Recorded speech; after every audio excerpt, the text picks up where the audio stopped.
for 32, almost 33 years. It's a great company. We've built it from 10 people not all that long ago to 32 people today. We continue to grow. We're hiring people all the time. If there's one thing that I could do, like before my time is up at Chapman, it is making sure that we've built a company that will stand the test of time. And my goal as the current owner of the company, or one of the owners of the company, is to ensure that we can pass the ownership of the organization on to the next generation of people coming up the ranks today.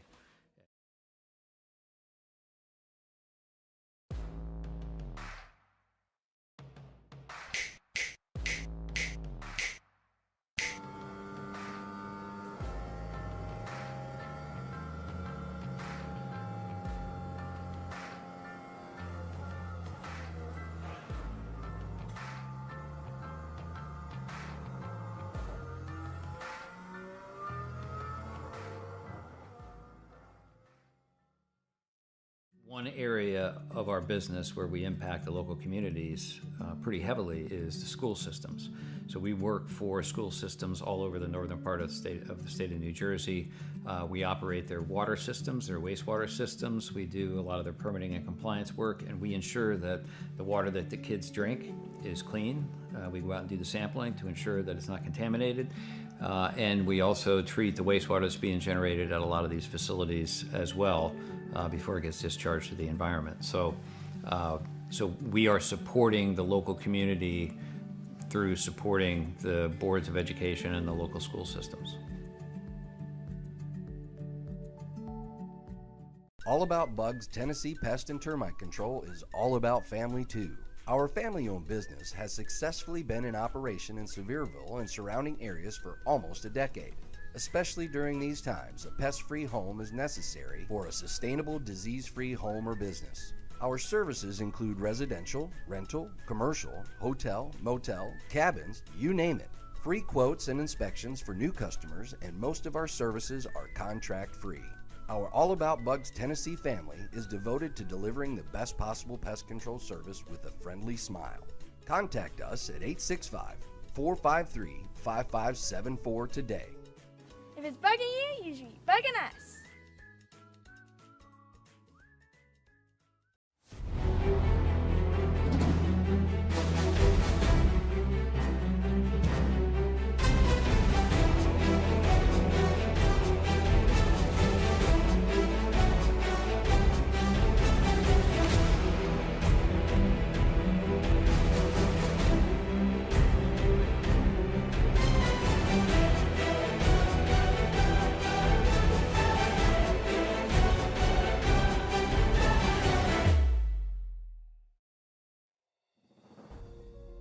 The track is Talladega. The stakes are high and every driver is all in. This isn't your average race, it's a heart-pounding spectacle of speed and precision. Every lap is a high-stakes gamble and every turn could be a game changer. Hold on tight because things are about to get wild. Live from Talladega, it's the Chapman Environmental Services Cup Series presented by Racing Revolution. I'm your host and producer, Morgan Cook. Father V-Speed, Bradley Cooper, joins me in the booth to provide color commentary. You are watching V-Speed. Glad to be in here, Morgan, and it's good to be back. It's been a while. I'm glad to be here for the playoffs, and it looks like we've set the field of 8 now in the playoffs. Soon, Bradley. Not quite yet. We'll get to that here in just a few minutes. But first, the Land and Sea NSB 250 here from Talladega. Thanks for hopping on board again this season. I'll have a look at those points that Bradley had mentioned. Still in the round of 12, middle race in that round of 12. Burns has punched his ticket because he won last week into the round of 8 with the strategy win in Kansas. But who's going to be the next driver to join him and get one step closer to the Cup? The rest of the points on your screen. Burns locked in. The other drivers, 2 through 12, all fighting for that spot. The cut line, very close. Trevor Keith, Tyler Harrison tied. Murphy, Orlando Jr., and Parker Johnston just outside of the top 8. How about Talladega, Bradley? Track we all know and love on the iRacing service. Why don't you tell us a little bit about this famed facility? Oh, it's one of the biggest, I believe the biggest oval on the NASCAR circuit, and there's no other facility really like it. You can look at Daytona, you can look at Michigan Auto Club, whatever you want to go, but this place with its wide expanse, its corners steeply banked at over 30 degrees, it's 33 degrees at some points in these corners, and then you can go 3-4 wide pretty easily here. It's also unique in the fact that the start finish line is not in the center of the tri-oval like most ovals. It is about 2,500 feet from the center of that to the start finish line. So the race doesn't end until you get past the exit of pit road. And how many times have we seen a race decided between where the traditional start finish line would be and where the start finish line actually resides? I know Grant Turner would not have been the winner here in the spring if the start finish line is where the Geico restart zone is, dead center in the middle of that tri-oval. This place always puts on phenomenal racing action. Let's have a look at your race analysis, set the stage for the race this evening. 94 laps is what it's going to take to go around this racetrack. Half distance of the regular Cup race that we just watched this past Sunday. Pit road speed 60 miles an hour. Tire sets are 6. 3 green white checker attempts available, and heck, we might use all 3 of them. It is Talladega after all. We used at least one, if I recall correctly, in the spring race here. Stage at lap 30 using the iRacing Fix setup as we become accustomed to here in the Chapman Environmental Services Cup Series presented by Racing Revolution. We have about 20 seconds left before we go down trackside. It's a perfect time to talk about our Coastal Financial Pole Award. Our mission at Coastal Financial is to provide comprehensive financial planning solutions tailored to each individual's unique needs and goals with the aim of empowering our clients to make informed financial decisions and achieve their financial potential. You can find us at coastalfinancial.com or on Facebook at Coastal Financial. And that driver, you guessed it, the button would work. It's Jeremy Burns on the pole here tonight. Coastal Financial Pole Award, and thank you for being along for the ride all season long. Only a handful of races left. Glad to see Coastal Financial up on the screen one more time. Now let's get down to the grid and set the field here at Talladega. Starting on the pole, the aforementioned Jeremy Burns in the 9, Kyle Diaz alongside in the 26. Third position, Al Likens in the 40. Great qualifying. I think that's his best of the season. Travis Gilbert starts 4th in the 22. 5th spot, Trevor Keith in the 15. Rob Rader going to start in 6th. The Rocket, some would say. 7th position, Alex Forget. 8th spot, Caleb Gilbert. And rounding out your top 10 will be Chris Nail and Nick Alves. I'm not going to be as well versed on these nicknames as Morgan is, but I have a name that I haven't said in a while. Tyler Harrison is going to start in the 11th spot with Kevin Orlando Jr. in 12th. Then it goes row number 7 with Grant Turner and Daniel Holloway in the number 21. Christopher Schaefer is going to start in 15th with Michael Bennett in the 16th position. Grant Thorpe in 17th. Parker Johnston in 18th spot. Trevor Erhardt in 19th, and that top 20 goes Justice Murphy in the number 12. Starting 21st tonight, Devin Hudgens in the 84. Matt Robinson will start alongside. That is row 11. 23rd, Brandon Richardson in the 8. Dustin Reinstedel in the 11 starts 24th. 25th tonight, Christian Bresnock in the 00. Dylan Picklesheimer starts 26th. 27th will be Joe Joya in the 17. Jacob Sirkovich, 28th on the grid. 29th will be Jackson McGeorge in the 98. Carter Lynn's 30th, and I'll take the last one for you, Brad. It's Cameron King starting 31st, and that is your field at Talladega tonight. Let's get down trackside. Rather high above this famed ex-military base, Talladega Superspeedway. As the field rolls down the backstretch, the super stretch out of turn number 2. We've seen some wild races at Talladega throughout V-Speed's history. I think the one you just thought of was immediately. Was a few months ago. In fact, it was, I believe, the same week as the spring race here, which was also a 4-wide finish. But Grant Turner got the win here, and I think you're probably thinking of the QSR race that I ended up getting the victory in by about a splitter in the top 4, separated by exactly a splitter each, which I don't think has I ever been forever done before. have Jacob Reeves' voice engraved in my head for that one. That was a So, gooder. That was a gooder. That was probably the closest finish that we've seen on V-Speed, probably ever will. You know, put it down in the history books. We sent it into the top 10 on iRacing, but unfortunately, it hasn't made the air yet. So we'll have to wait and see if that ever gets on there. But yeah, pace car's pulling off. I'm ready to go, Morgan. Yeah, this one is going to be thrilling. It's a playoff race, the middle race in the round of 12. Someone is going to have their dreams crushed tonight, and someone might just get a miracle. Field rolls into the restart zone. Field in the hand of Jeremy Burns one more time this season, and we are green at Talladega.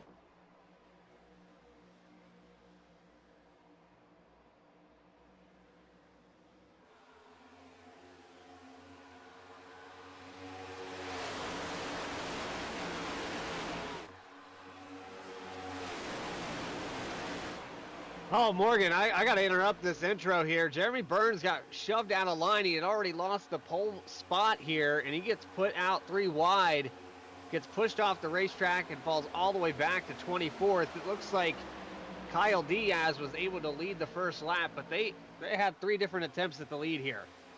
I did see Burns get shoved out of line there initially, but yeah, we see we're 3 wide for 3rd spot. You can do that at this racetrack. It is incredibly wide, 5 wide. You could probably make it happen here. Yeah, tough break for Burns on lap number 1. Going to go for the lead back to 29th, still in the draft, but 2.2 back of your lead pack. 3 wide for the lead. How about it? 3 On wide lap for number every 2. position. Yeah, 3 by 3 by 3 all the way through this lead group, and Orlando Jr. is going to take the pole, or the lead away. How about? And that's a move Challenge, though. we're probably going to see from the Candyman. That could be coming to the checkered flag to win the race. That late dive off of the tri-oval.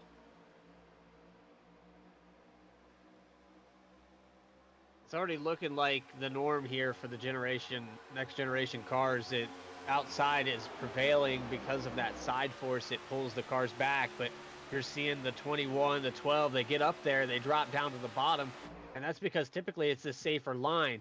This car has a lot of push when you enter these corners, and when you're up there near the wall, pretty high chance that everyone's going to go up the track and you might end up hitting it.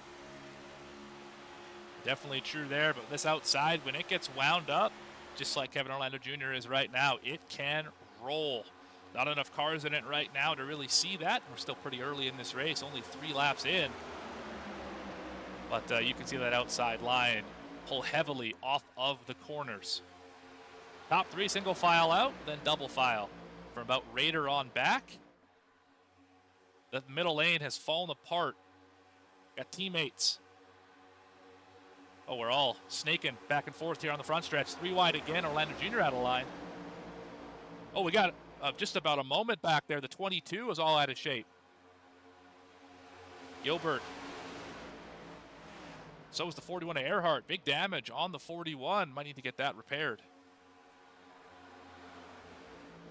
Yeah, it looked like somebody came down and hip checked him from the middle. I see and smoke. we got a spinner across the tri-oval. That's Diaz. He was leading the middle line.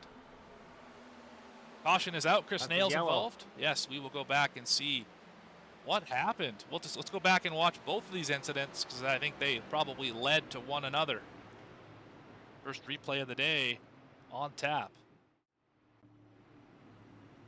We back it up there. You see the hip check from the 22. Let's go back a little farther here. There's This the is 41. the lap before.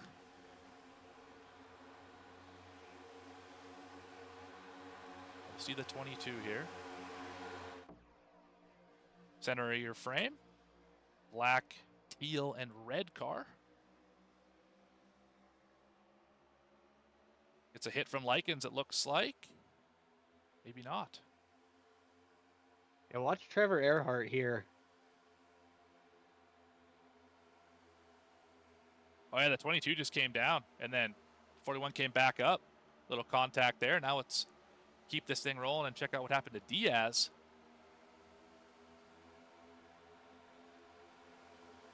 Chris Nail's going to be a bystander here. He's not involved in this at all, but you see right there with the 40, tries to squeeze in the high line. Yeah, Likens tried to fit in a hole that wasn't there. That is how we go under caution for the first time tonight. I mean, that hole was there for Likens, but he got instant draft. You know, it's just an instant push, and usually when you're making that transition like that, car's already a little loose. You don't need a bumper. That's right. That's right. And a little strategy call, a little mixed decision at the front of the field. Justice Murphy came in, Nick Alf stayed out. Looks like about your top 15 going to stay on the racetrack. Top 9 stay on the racetrack. Everyone else hits pit road. Looks like fuel only for all of these drivers. Just trying to stretch it a little bit further if we go green, which is always a possibility here at Talladega. Burns missed the box. Not a great start for the 9. A little bit off today. Well, we never did have a chance to go back there and look at what happened to the 9, but I think after it happened, he kind of decided there's no reason for me to get involved in anything else. I'll just hang back here, and I think that might be part of why he's being so relaxed in the pits. I don't think he really wants to go back to the front just yet. no, I would think he's content. We're only 6 laps into 94.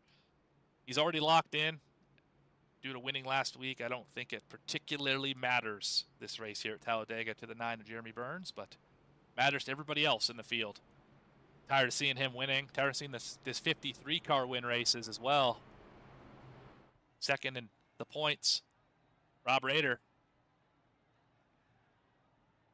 Let's have a look at those points. Did you say that you're tired of watching them win, or the other No, drivers? other the drivers other are tired of competitors? watching them win. No, I was like, I'm wow, happy for everyone man. to win. Let me tell you, I'm just happy to Say, call races up here on the in the V-Speed booth. Hey, if you're tired of watching them win races, that you might want to just cancel the rest of the season here.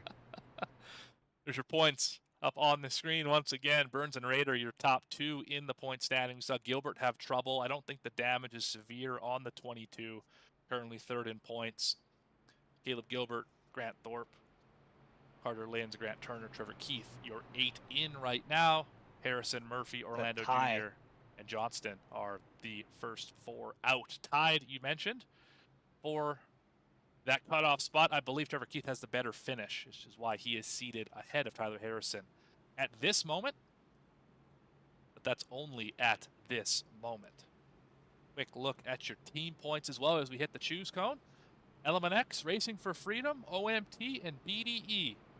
The drivers, or the teams, I should say, fighting for the Constructor Championship. Good battle there on the bottom seed, 3 and 2. OMT and BDE separated by a single point.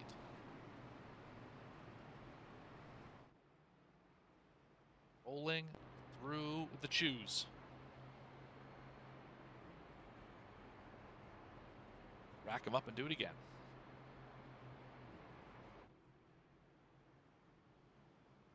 It's one of the few leagues that actually the only league that I know that we broadcast that has a choose cone that they enforce every single week. It's a little bit interesting for me because, you know, I'm used to seeing maybe the leaders, you know, take a choice to the outside, but when you see the rest of this field, I don't know that there's really an advantage to starting inside outside here at all. I mean, you can get it wound up on the outside a little bit better, and especially when you come out of turn 2, you might have the advantage, but for the most part, I wouldn't elect to see too many people, unless it's teammates in front of them, choose the outside. I was just going to say that the main reason I would pick the outside line is depending on the pusher, who's probably going to be a teammate. Would be my best guess here at Talladega, although you're right about getting it wound up off at 2. I'd probably take the bottom most of the time simply because you can protect that yellow line. And it usually takes a lap and a half or so for that top line to get wound up. Yeah. But I hope that the guy behind me is in my chat so I could tell him, just like Dakota did to me on Saturday, hey, go now, and give me a push across the finish line. Yeah.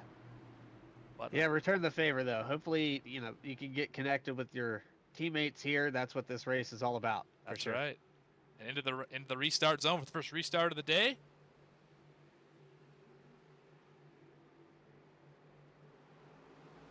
Alves, the control car, gets a good launch.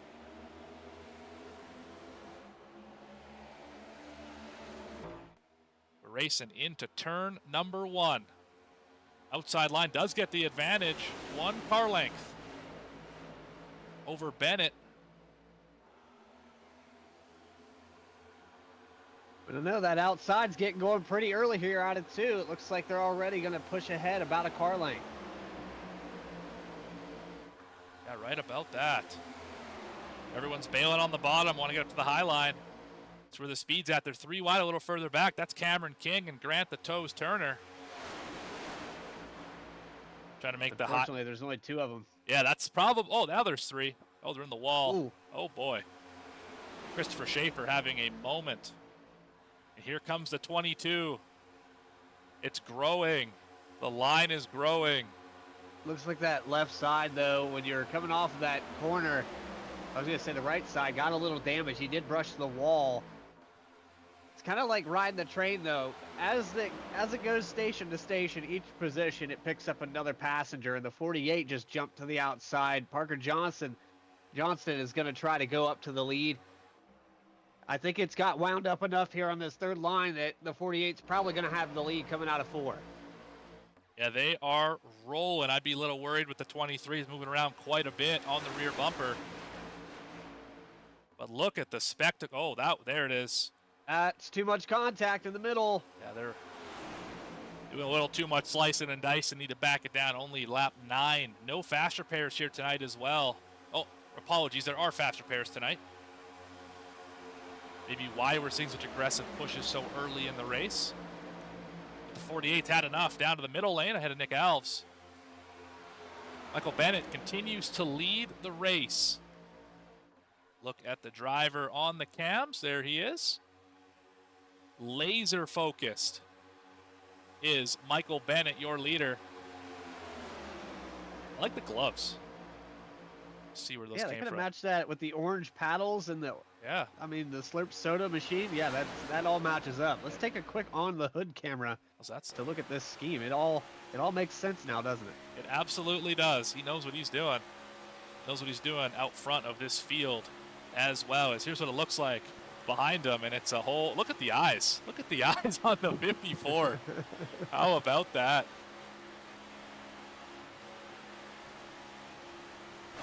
That's how he feels, I bet, too. I'm really impressed with this inside line, though. I mean, they got wound up on the start there pretty quickly. The 24 almost took the position away. And then it seemed like once that third line got up next to him, they pulled him back with that side force. It allowed the inside to pull away a little bit. And ever since then, they haven't been able to catch back up. 3 wide again. Oh, boy. Travis Gilbert split the middle on Schaefer and King. He's going to lead the middle line now. I thought Likens wasn't going to make it in there. He had followed him down there. Now another moment with the 26. Yeah, their teammates Kyle Diaz. leading the middle line. Gilbert and Diaz just about had another accident there. Remember, these two drivers both involved in an accident on the same lap. Different incidents, of course. As Robinson's trying to block. Side draft pulls him back ever so slightly. Middle lane can roll here. That's for sure. They're going to go Wow, right big to the contact lead. with Rob Rader on the 23 of Christopher Schaefer. That was a door check as well. Looks like Rader's going to lose a lot of ground because of it. At this point in the race, only 12 laps in. I think we're just trying to find our dance partners. Trying to see who you can work with, who you want to avoid the rest of the race. And I think Rader may have just found someone he doesn't particularly want to work with if we get down to crunch time here. Well, Morgan, I don't know. You saw that middle line. So the outside, once it worked its way down to the middle, it prevailed over the inside. The 14 falls back to the 4th position. It's because of that side force. And when they had that 3rd line all the way up next to the wall, there was a gap between these cars in the middle line. That's why they weren't able to get around and get the lead. But now that they're down here, it looks like 2-3 car lengths. Middle line falling apart, though. The 40 dropped down. It looks like at least 3 or 4 cars are going to bail out and to the outside again here for Christopher Schaefer. And you're right about the side draft in the middle line. The problem is, though, when it starts going backwards, now you're getting the side draft from both the inside and the outside at the same time. That's why typically if a driver gets shoved to the middle, they fall all the way back through the field. When it has positive momentum, it's the best line to be in. But when it has negative momentum, you are in trouble and can't get out of there fast enough. As it is right now, you can see the 26 falling precipitously through the field. Going to slide up to the outside. Precipitously. That's a new one. Might not even be a word. Hard to say. Hard to say. I believe it. Now we're 2 by 2 throughout this field. Oh, we got a the spin! 23's around. Oh my goodness. Massive, massive hit. Christopher Schaefer all by himself in this crash, but he went probably 4 times around there through the tri-oval, and that car, hopefully they are running faster pairs because that car is done. Yeah. Yeah, we'll have a look here at the revs. Not as bad as I thought it would be. I don't see the magic smoke, but let's ride on board and see just how violent this hit was. Hang on, folks. This one's probably going to hurt a little bit.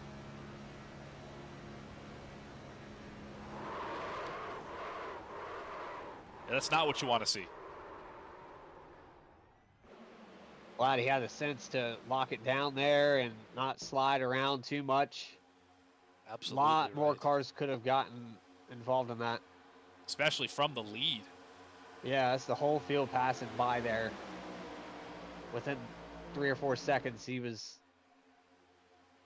had no control other than to hit the brakes. Did the right thing. Good on him for locking it down. But yeah, that was a devastating hit. And see, 93 is just giving him a big push. And yeah, it gets way too far to the right. 23 goes up, 93 goes down, and around the 23 goes into the outside retaining wall. That's where you say, thank goodness for safer barriers. Still only halfway through the stage at lap 30. Currently running lap 15. Every driver can hit the pit lane, except for Jackson McGeorge, Grant Thorpe, and a couple others. See, Ryan Settle stayed out as well. Should also note, the 11 making his return back to the series. Won the inaugural race this season, the opener at Daytona. Revoked the playoff waiver due to not being able to show up enough times in the playoffs, but he is back as the weather has gotten colder, golfing less possible. What did you call him? I think you said it wrong. Ryan Stedetley? Ryan Stedetley. There you go. Yeah. All right, everyone's off pit road here except for the 23 at the top of the screen there. Currently getting the damage repaired. There's the 11. Glad to have you back, driver. But 3 guys stayed out here. Based off fuel, I mean, 10 laps on that stint. I don't know that 10 laps is going to make that big of a difference here. I think they were pretty much in that window of making it to the end of this stage after that first caution. So, I don't know. I agree with staying out. I think that was a good call. If there's one driver to base a fuel decision off of, it's this guy. Grant Thorpe, the master of fuel mileage. Won a race at Pocono that way and is routinely able to get the best fuel mileage at every racetrack we go to.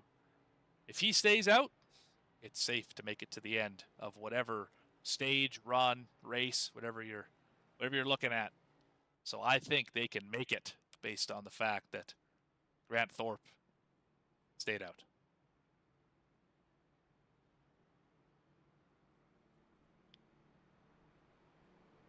Field ready to hit the choose. While we do that, we'll do a quick race recap. 2 cautions, 9 lead changes already. Those are just the ones at the start-finish line. We've already seen many more on the backstretch and in these corners. Very easy to get a run and pass here. I think we saw about 9 of them the first lap. Yeah, all within that first lap. It was crazy. That is for sure. All right, cars below the yellow line to the inside, above the yellow line to the outside. Looks like everyone wants the bottom here.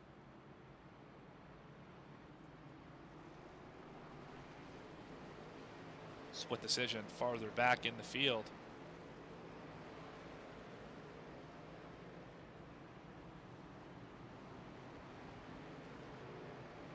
I do quite like the choose rule at every racetrack that we go to. Adds an extra element, puts it more in the driver's hands. You know, I can't tell you how many times I've been, you know, running second, fighting with somebody for second and third in that area, and had a caution come out and put me in a lane I didn't want to be in. You know, the bottom on Bristol dirt, like a dirt track, or to be put on the top at a 1.5 miles where you want to roll the bottom through 1 and 2. So frustrating to have that happen, and putting it in the driver's hands, I think, is always the right decision. They're showing this season that the choose rule definitely impacts the outcome of races in a positive way.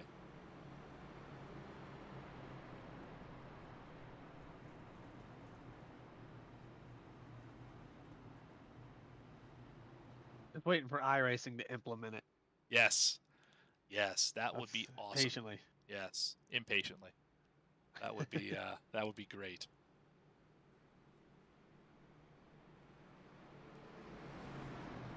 This banking is so steep. It's interesting to think that they looked at Daytona and said, yeah, I think we can go bigger. And here we are with the Talladega Superspeedway. 2 2/3 miles. 33-degree banking in the corners and about 5 lanes wide. Comfortably, that's up for debate. Field's going to roll into the restart zone for the 3rd time tonight. McGeorge, the control car, on the bottom. Turner on the top. Great launch for the 98. Here comes the 39.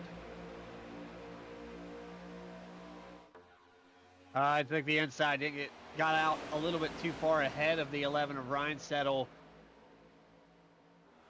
They will have a surge back here on the backstretch, but I don't think that they're going to be able to get it going in time. Oh, big crash in the back. That's the 18.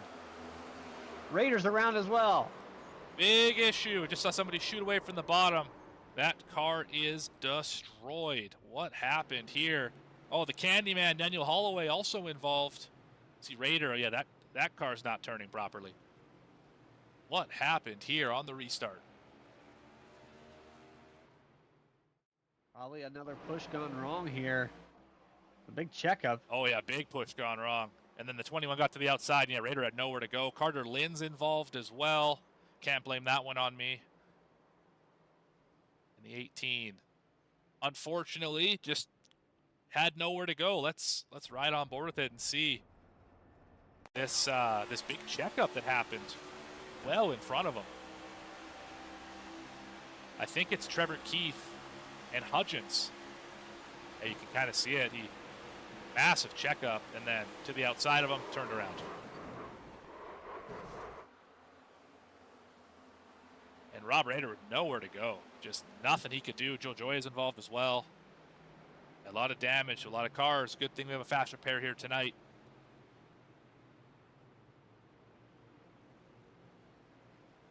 Because that will, it's going to hurt some points here. At least at this stage of the race.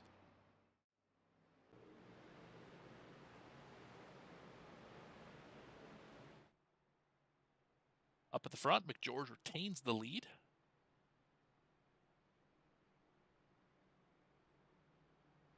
You're trying to catch up. Yeah, And 19's in the box. Might not have faster pairs. Oh, yes, we definitely do, because that thing is rolling now, and the right front was not spinning before, so I think faster pairs definitely on the schedule, on the menu here today. Yeah, they have one each here. That's what I'm seeing as well. Chris Nail electing not to use his for some reason. Not sure what happened to the 88. Save it in the back pocket. Yeah, but he's out. He left the race, was what I mean. So it couldn't have been due to damage. Must be some other reason. Chris Nail is no longer in the session. He will finish 31st tonight. Currently 11 laps down. The only driver off the lead lap today. Rob Rader just getting the damage repaired. He is the last car running at the moment. Carter Linz on pit road in front of him, along with Jacob Sirkovich and Joe Joya.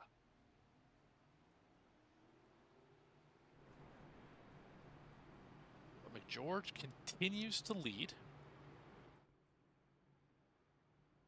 So far, led 5 laps, up 28 positions. You're probably not going to see a much bigger mover than that throughout the night, as only 2 drivers started behind him. Cameron King started shotgun on the field, and Carter Linz started in 30th. 28 spots gained. That is Talladega if I've ever heard it.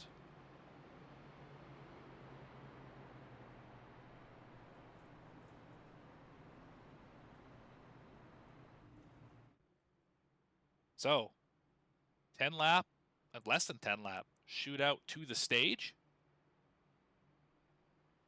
Have another look at those points. The drivers who really need the stage points. Rob Rader already in jeopardy of not getting any stage points here. You got the 2 Gilberts, Grant Thorpe, Carter Linz, Grant Turner, Trevor Keith. And the drivers who really need them are Tyler Harrison, Justice Murphy, Kevin Orlando Jr., and Parker Johnston. Parker Johnston currently having a great run in the 4th position. Only, I think, 2 playoff drivers here in the top 10. 4 playoff drivers, apologies, in the top 10. So could shake Tyler up the Harrison points. Yeah. needs to have a good day here, and so far, I mean, he's back here in 24th position. It's pretty far back. Trevor Keith also not having the greatest of days. He's in 12th. It could be a lot worse, but he's down 7 from where he started this race. It could change just like that, but situationally for stage, if you're Harrison or Keith, I mean, you got some ground to make up here. Yeah, definitely want to get that thing turned around. Started up in the top 5, fell back pretty quickly to around the 12th, 10th position where he resides right now. I'm sure we'll see this 15 make a charge back up to the front when the first money window opens here at about lap number 30. We do have a road course next week, and those 2 on your screen right there, Trevor Keith, Jeremy Burns, 2 of the best at turning left and right. Burns trying to see if he can win all of the road courses this season, something that is truly ridiculous to say out loud. I mean, we've seen it. We've seen it in other leagues too. He's tough to beat. Anywhere we go that has a right-hand turn, he's probably going to be up front for it. Absolutely right. But that's next week. This week, Talladega. And anyone in the field can win this race. We've seen it before. We've seen crazy 4-wide finishes. We've seen the entire field crash in the tri-oval and the 15th place driver win the race. The faster pairs are starting to QSR dwindle. as well. Yeah, I've seen it in Original Rebels Racing League as well. It's been this racetrack, Daytona and Atlanta, the 3 super speedways always put on incredible racing action, incredible finishes. We got them all here on V-Speed.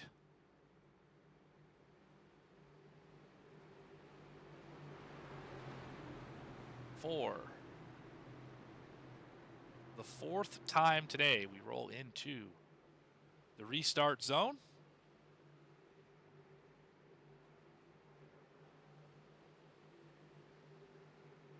Drive over the bump on the inside lane. Control car gets a launch. This time a little bit better organization on the top side. And see, they very easily clear Grant Turner. Reinstedt might be hung out to dry, and so will the 48.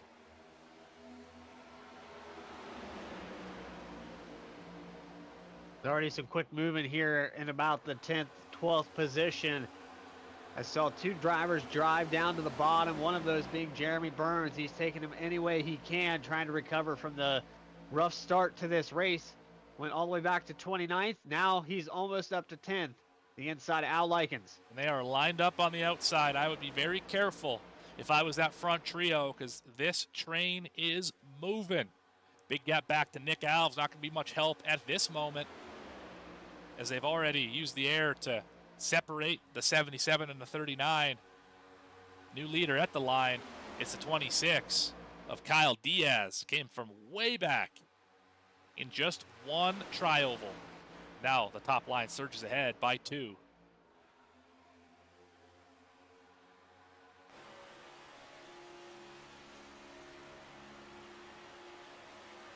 Kyle Diaz continuing to lead. 22 gives him a good shove here. But how about a resurge for the 98 of Jackson McGeorge? He's got the 77 of Grant Thorpe pushing him. Looks like we've settled down a little bit here, but a wiggle down on the bottom. This car must be pretty loose. I usually see the next-gen car draft the best car off the apron. That's in the Forget. back, that's the 19. Yeah, Forget's out of line. So is Richardson in the 8. Everyone keeps it sorted out. Yeah, the bottom line just lost all momentum. Got Parker Johnston, that's with a T, dropping down to the bottom line, trying to get the spot from the 54. He will now lead the bottom lane as we are peaking 3 wide. That's Kevin Orlando Jr. trying to get some stage points.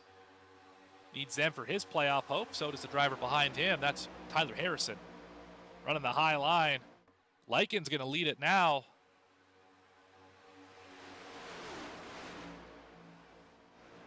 Ooh, it's getting spicy here. Reinstedt up to the top side. These guys going for a stage here. On lap 30. Massive block. Big Did not check work. up there. 22 was a quarter car length too late. And now Reinstedt to the lead. All the way on the outside, that third lane picked up again. How long will it last? Looks like the middle is going to start falling back now. 2, now 3, almost make it 4 cars out front on the high side. Once it gets going, it is so hard to beat. Cars in the middle lane drop down to the bottom, go the shortest distance around, leaving Trevor Keith to lead the middle. Picklesheimer trying to get some spots. He's going to lose a few though. Ill-advised move for the 43. Aggressive moves all over the place. I don't even know where to look right now. Yeah, it's just chaos from 10th all the way back to about 15th spot. How about 3x3 for 5 rows? Schaefer making his way back up to the front. Remember, that car was spun into the outside wall not too long ago. Gonna give a big shove to the back, Kevin Orlando Jr. I just want to watch here with the 14 of Michael Bennett. We were talking about him earlier. He was leading this race. He is snaking his way through. Wiggle here on the outside. That was the 27, Kevin Orlando. But pay attention to Michael Bennett. He's on his way to the front, and he's making all the right moves to get there. Big checkup right there. Big checkup again. Pushes the 27 out of line. 14's going to lose a few, having to get out of the gas. Another checkup on the bottom. Wow, these drivers are pushing hard, and it's causing ripple effects throughout the field. We're still 3 wide. About the 4th row on back. Only one driver a lap down. That's Daniel Holloway. The 18 has lost the draft. So has the 53 of Rob Rader. Everybody else in this group, 28 cars strong. And Schaefer to the bottom, trying to get a stage win. Big block by Picklesheimer. That could have been disaster for this entire field. Finishing lap 27 here. They are way out in front. This This could be a bit of an issue, as looks at the field swarm them. Watch back here with the 40.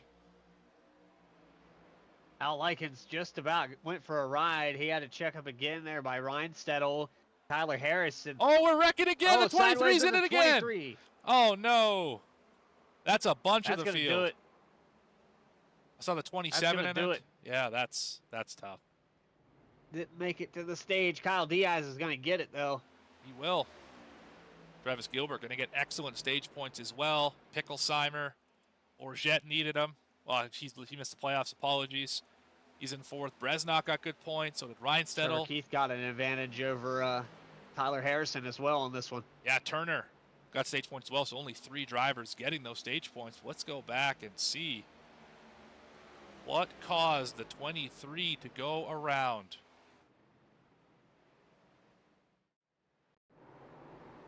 Back a little bit further here. So this is, I think, half a lap ahead. So it's going to come off the front bumper of the 93 again. Cameron can't, I believe anyway, could be wrong about that, but you see just how far ahead the 43 and 23 are. That's ill-advised at this racetrack because of what you're about to see. Massive checkups throughout the field. He's trying to push Picklesheimer, and then everyone just kind of accordions, and eventually, I'm not sure why the 43 went below the apron. But I think the 23 tried to follow him through and just misjudged where they all were. We'll see it from the gyro cam, just how difficult it is to ride at this racetrack.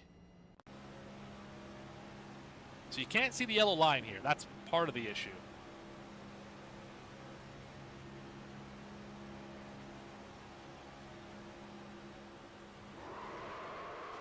And around he goes.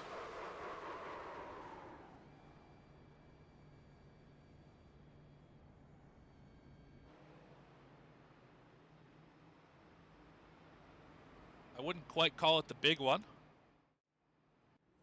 but that is going to shake up the field, certainly.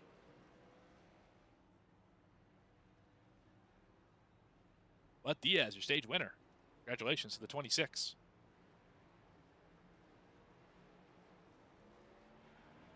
I mean, the recovery is continuing for a lot of these cars on this racetrack. You've seen the 9 finally get back into the top 10, but there's quite a few drivers that started up here in this top 10 that aren't even in the top 15. Rob Rader being one of those. Yeah, you're right about that. Where is the 53? I don't see him on timing and scoring. There he is. Currently in the 18th position. 18th spot. There he is. Few others having fairly large falls through the field. His teammate Caleb Gilbert, damage in that accident. Caught up with the spinning cars. So was Kevin Orlando Jr. Drivers not having a great day. Daniel Holloway as well with damage. Jeremy Burns, you mentioned. Then some drivers having terrific days. Grant Turner currently leads, got stage points. Exactly what the 39 ordered at the track that won him his way into the playoffs in the spring. Jackson McGeorge has been up at the front all day long. He currently resides in the 4th position. Dylan Picklesheimer is up 20 and was fighting for the win in that stage. Joe Joya having his best run of the season, currently in the 9th spot in the 17 machine. So a mixed bag, good days and bad days here at Talladega at the stage, 30 laps in. I believe we're rolling to the choose now.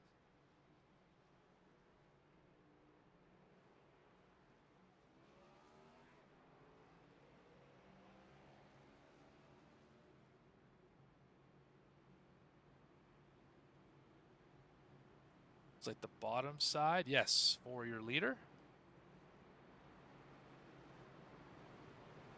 See where your favorite driver, which line they choose. As we hopefully settle in for a long green flag run. stuff like pit stops here, as you know, Bradley, absolutely will shake up a race.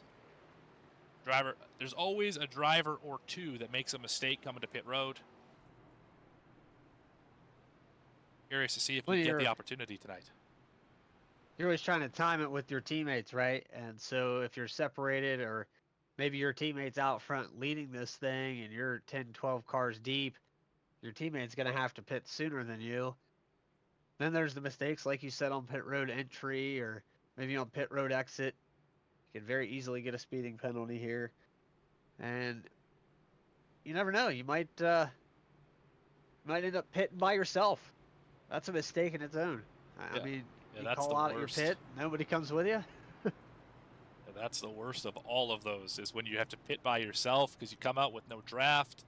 Usually, sometimes you get lucky and can tag on with somebody else, but typically you are out of luck, lose all the track position you had, and probably will not be able to get it back. That's the difficulty of losing the draft.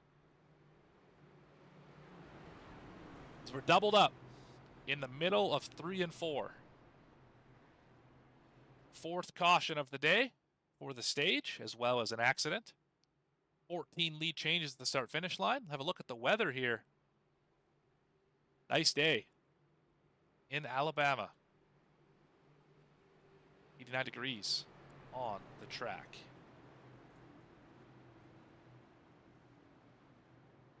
Grant Turner's got the field in tow.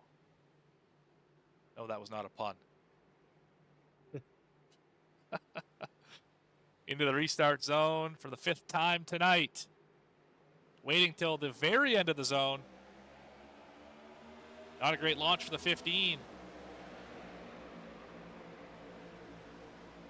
But the outside line is surging. There you go. What's up, Bradley? I was going to say, just watched the big check up there, but I think he was timing that to get the 26 on his rear bumper. Now you see the 39 pull out ahead a little bit, and it looks like it's going to even out down the backstretch.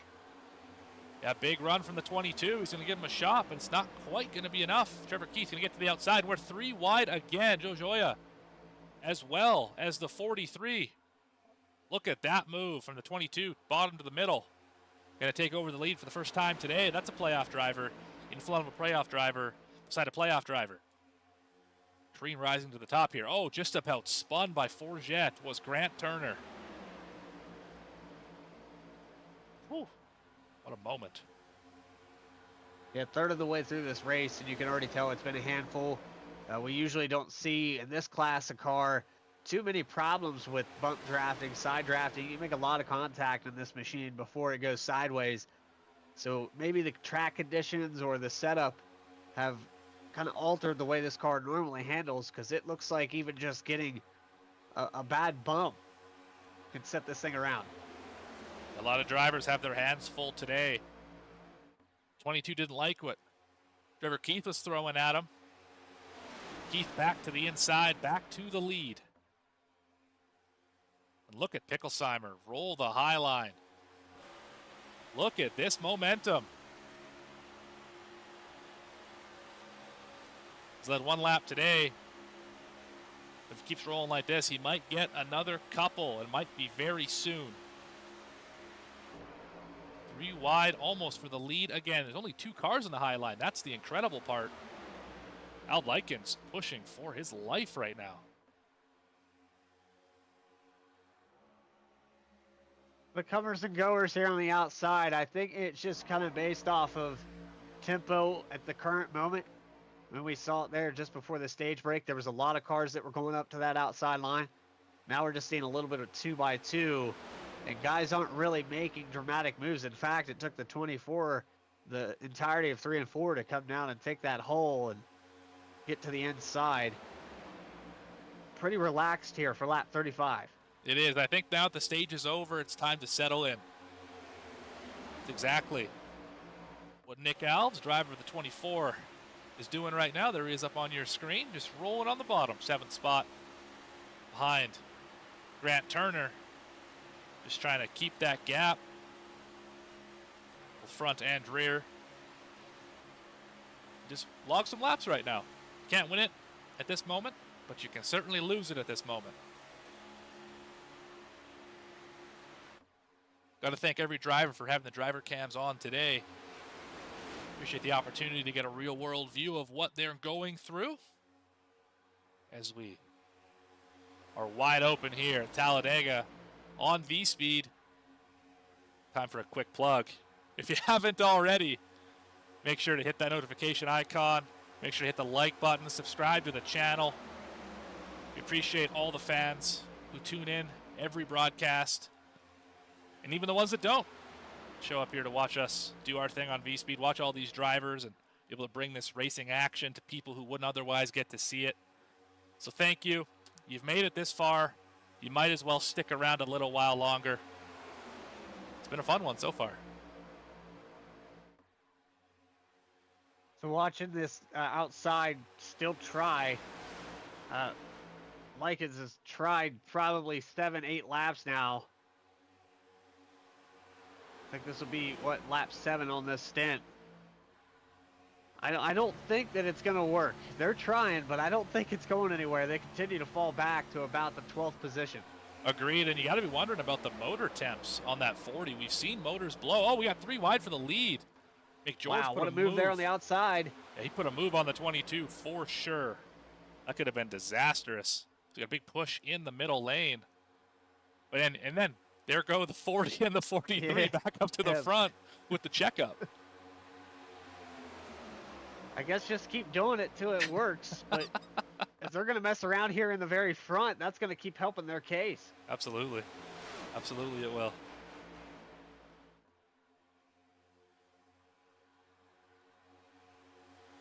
As they fall back to the middle of the field now beside Carter Linz and Daniel the Candyman Holloway.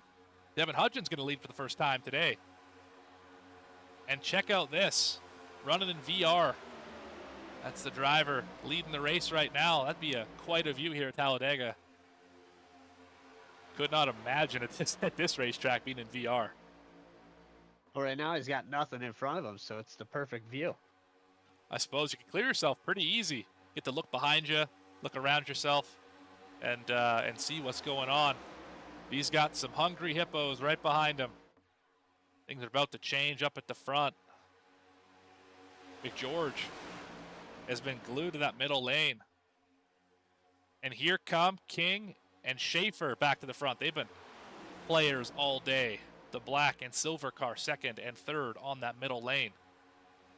Parker Johnston as well, playoff driver. Here they come again on the third line. I'm stop, waiting won't for it stop. to work. I'm waiting for it to work just so I can scream out Dylan Picklesheimer. I think if you had the right cars leading that lane and enough cars leading that lane, you could probably be dominant up there. You got a good leader and a good pusher, and drivers just kind of fall in line behind you. I think you could lead and probably dominate the race on the very high line. We just haven't seen it yet. We've seen Schaefer and King get up to the front. We did see a point in the middle of the race, or the middle of that first stage, apologies, where they were able to gap them by about 6 car lengths, and then it kind of fell apart. People got greedy. But I think the top lane could be the place to be. Yeah. If you can get organized. I agree with that. But you can't get organized. I think right now it's just so early and it's so turbulent up there that drivers are electing to just calmly run the middle or bottom line, try not to get involved in too much. You can even see it just with the pushing that maybe there before the stage you saw 3-4 rows deep right on each other's bumpers. Now it's usually the lead car and the guy right behind him that have bumper contact and outside of that. But look at this third line develop now. Yeah, it is 7-8 rows deep just like that. I was going to say, don't look now, but we got ourselves some movers and shakers on the high lane, and that happened quickly. It was 2 cars entering turn 1, and it's now 8 cars exiting turn 4. You're getting separated in the middle lane. The side draft is working. Now the entire middle lane has disappeared. Nobody knows the tail anymore. Yeah. Gaps everywhere. This is, you're going to have That's pickle that side cyber. draft from the outside. Absolutely is. Pulling it apart. Get ready, Bradley. Uh-oh. I think it is. I think it's this time down the backstretch. Dylan Picklesheimer is going to take the lead. The 43 and the 40 just behind him. They have prevailed finally after 10 laps of trying. If at first you don't succeed, just push a little harder. Probably what Al Likens is saying right now. Just push a little harder. Yeah, I guess that's a motivational speech. But what happens when your engine blows up? You know, push a little harder only applies when you have some horsepower. And now they make a mistake. They get locked into the middle. This is not what Hickelsheimer probably wanted. Nobody went with him, and the outside's going to take him to 3 wide again. Yeah, Robinson going to get to the high line. The inside is surging as well. Rob Rader, the pusher on the high side. Remember, he had the issue early on. So did the 14. They are back up in the front. A lot of yellow banners, yellow spoilers showing up. This point in the race, I imagine we are about halfway through a fuel run. Currently 13 laps into that run.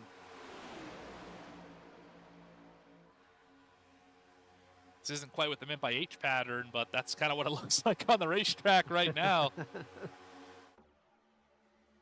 Robinson's going to go grab the lead from Hudgens. Will the 53 drop down? Just about did. Here comes McGeorge. Make an aggressive move to the inside, and it's going to work out for him. He's going to gain a few spots.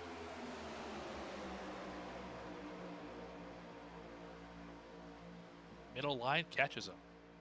I've seen McGeorge do pretty much every line here at this racetrack so far.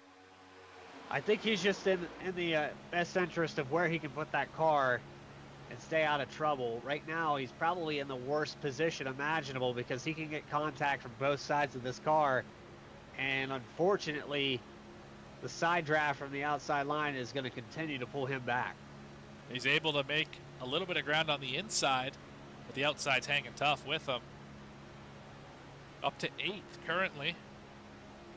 The interesting thing about the middle is obviously shorter around the racetrack than the high lines. They're able to kind of gain a little bit through the corner, and you get a better run than the bottom side, but it's not as extreme as either on your inside or outside, so you kind of in no man's land sometimes, especially when you're 3 wide. It's one of the more interesting lines and racetracks to run the middle at, just because of how dynamic everything around you is.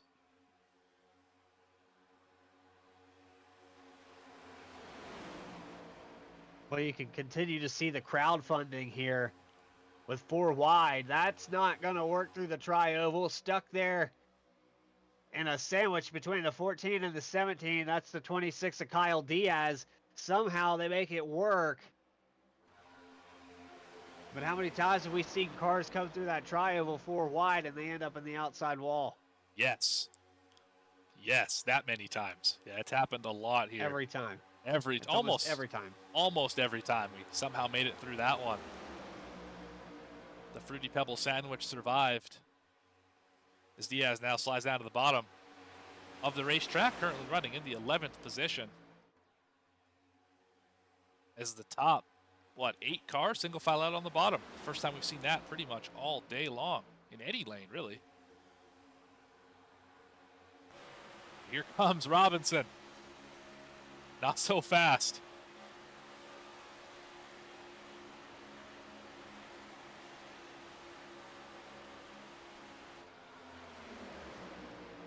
Based off these numbers, some of the drivers that had stayed out on that last stint, they stood to benefit the most there for that stage. Then they all came down pit road together for the end of that stage. Now all 17, 16 laps on fuel. I would pit probably within the next 15 laps. I'd say 10 laps from now, you're going to see some guys start these green flag pit stops. Yeah, I'm thinking 30 is about the number. I don't know exactly what the fuel mileage looks like here tonight. We're going to find out. If we continue to go green, we'll push it all the way until we are out of fuel. And we'll see if drivers like Tyler Harrison, who's currently riding at the back, along with another playoff driver, Kevin Orlando Jr., that's Starry 27. We'll see if they can make something happen under this pit sequence. Got Grant Turner not too far in front of them as well. They are currently about 2.5 seconds back of the field. of the leader, I should say. Technically still in the pack, just biding their time in case something were to go wrong. And we've seen it happen a few times today. Things have gone wrong. But everything's going right. For Devin Hudgens right now, leading the race, led 8. Make it 9 laps at the start-finish line.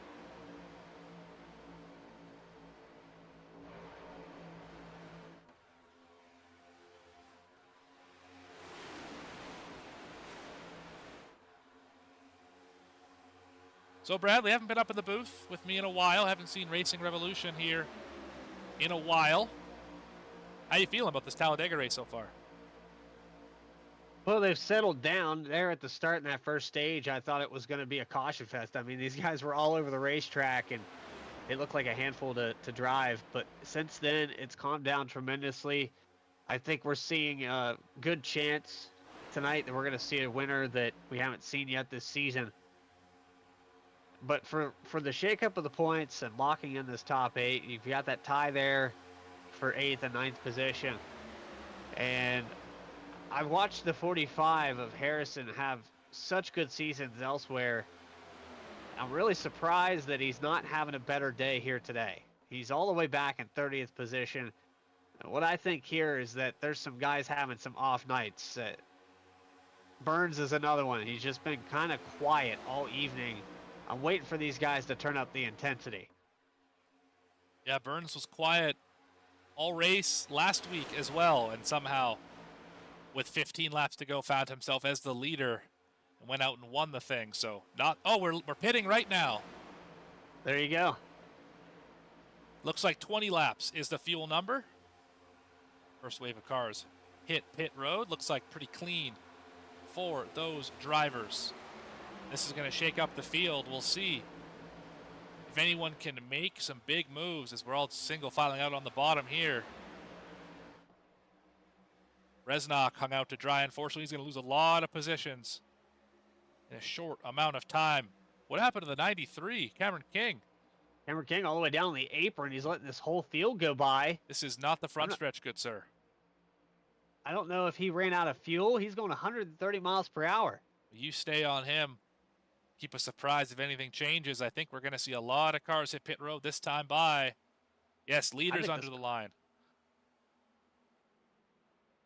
Everyone hitting pit road here. The entire front group except for the 21 and the 11. But look at this gaggle. That's pretty much the whole field. Pretty much the whole field. This is going to be difficult to get sorted out.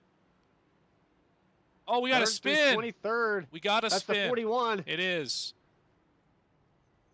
That's the difficulty Erhardt. with all these drivers. Is 41 still trying to get it sorted out? That's the difficulty with pitting all at the same time, is that you have drivers 4 or 5 wide crossing the pit entry, and they never get sorted out. That was the 39 into the side of the 41, spun him around. That is going to hurt the day of Trevor Erhardt significantly. We'll see where he cycles out, although he has already lost the pack. The top 2 Here comes the final 2.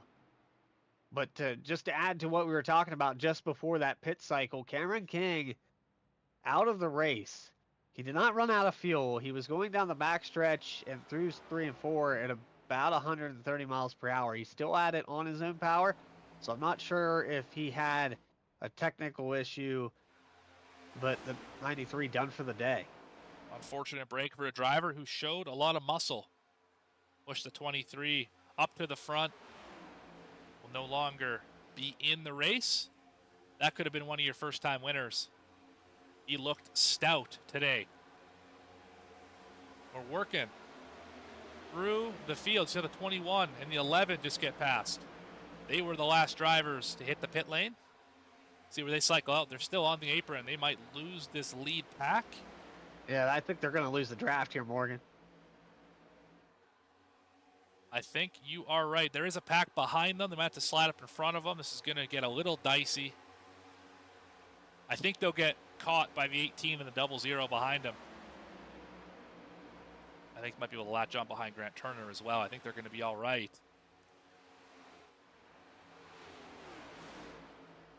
But the Still, pack, I mean, this is back in 25th. This is you're right.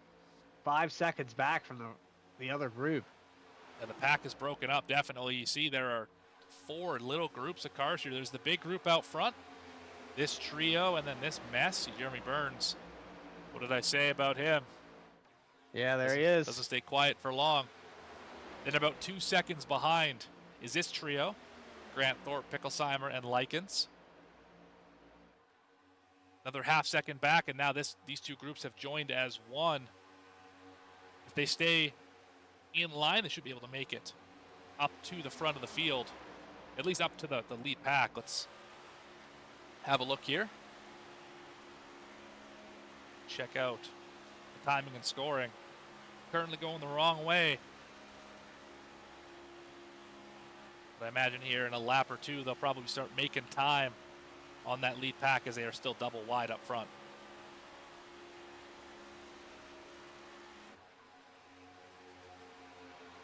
Now Well, here's something familiar for me, Morgan. I watched, I believe, in the 2 races that I helped cover or be a part of. The guy that's leading the race right now, I got to say his name a lot. In fact, I believe I got to witness one of his wins here this season. Kansas. Alex That's right. Forget Berube. He's carrying on. Matt Robinson behind him. Rob Rader, Jeremy Burns up to the top 5. It's starting to look a little bit more familiar to me now. Yeah, some drivers we typically see up at the fronts needed a green flag pit cycle to shake it all up as well. The 12, the 22, the 14. The cream is rising to the top, as they say. Well, Alex Forget, quite possibly the most exciting driver to watch in this series. Could almost call him a yo-yo. Usually goes from the front to the back at least twice during a race just to make it interesting for everyone. 3 wide by himself. I call him the Kyle Busch of this league. Definitely an impressive driver. 3 wide by himself. Yeah, I mean, you can see a lot of excitement brewing here with the top 5 in points starting to race amongst each other. But there's still a lot of laps left to go. Based off of the fact we pitted on lap 20 on the stint, that tells me that they're most likely going to have to make one more stop to go to the end of this race. So we haven't seen the end of the fireworks just yet. Big surge there on the outside, though. Look at Rob Rader just pull away 3 car lengths. Almost 5. Yeah, 4 cars. And yeah, it's like 12, 15 car lengths now. That's a big gap. Something wrong here with the 1 maybe getting hot. Matt Robinson losing ground, not able to push the 19 quite as effectively. This could also be the case of efficient leader, efficient pushers. Rader's going to get shoved out of line. Back to 3 wide for a moment. Man, Rob Rader probably feels used right now. They just got out to a massive lead, and now he's fallen to the back of it. Could also be trying to save fuel here, right? You did mention we have to make one more stop. Want to make that stop as short as possible, as I think he voluntarily pulled out of line. Maybe, maybe not. I guess we'll see later in the race how hard the 53 pushes to get back up to the front. He's right beside fellow playoff driver Trevor Keith. Now right behind him.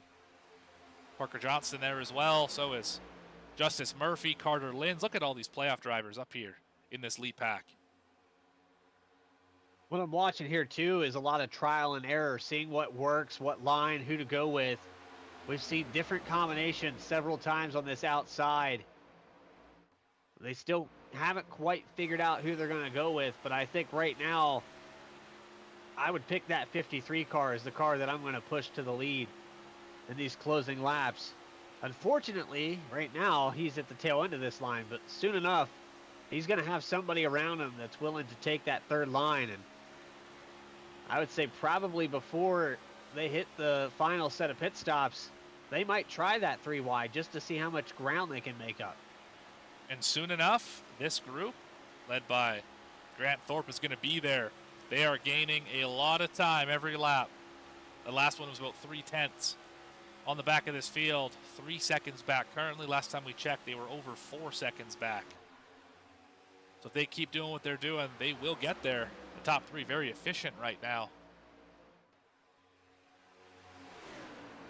Still battling for the lead up front. Got the 22. Travis Gilbert, Alex Forget on the bottom. The line this time, who's it going to be? That was Gilbert just by about 0.05 of a second. Photo finish. We're not even done yet. Yeah, hopefully they don't top that QSR one, though. I want that one to stay in the history books forever. I mean, I watched that back so many times, and it's just the product of Talladega. It is. It just sometimes makes no sense how a car can do what it does. The momentum can swing one way or the other. You can see, like, we had 2 cars on the outside line, and then suddenly we had 12 rows deep and 3 wide. It just, you never know what you're going to get here. And what I do know for certain, though, is the 77 of Grant Thorpe has caught the draft. He is now within that 1 second mark. They're coming. They're almost there. So Trevor Keith at the end is probably giving them a little bit of wake. And that is entirely just working together with people who are not your teammates. Big damage actually on the nose of the 15. Look at that. That is not helping at all. The left front all banged up. Not sure where that came from. On Trevor Keith, might need to get that repaired when we get back to the pits. He's not used a fast repair, although I don't think that is worth a fast repair. Yeah, this entire second group 7/10 now.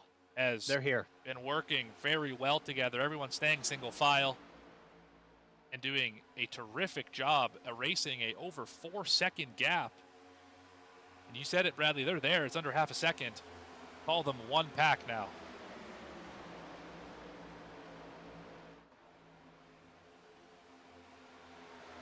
So this is Dylan Picklesheimer at the very end of this group now. The lead pack 24 cars deep. Looking to go to the high line too. They're 3 wide again. Yes, they are.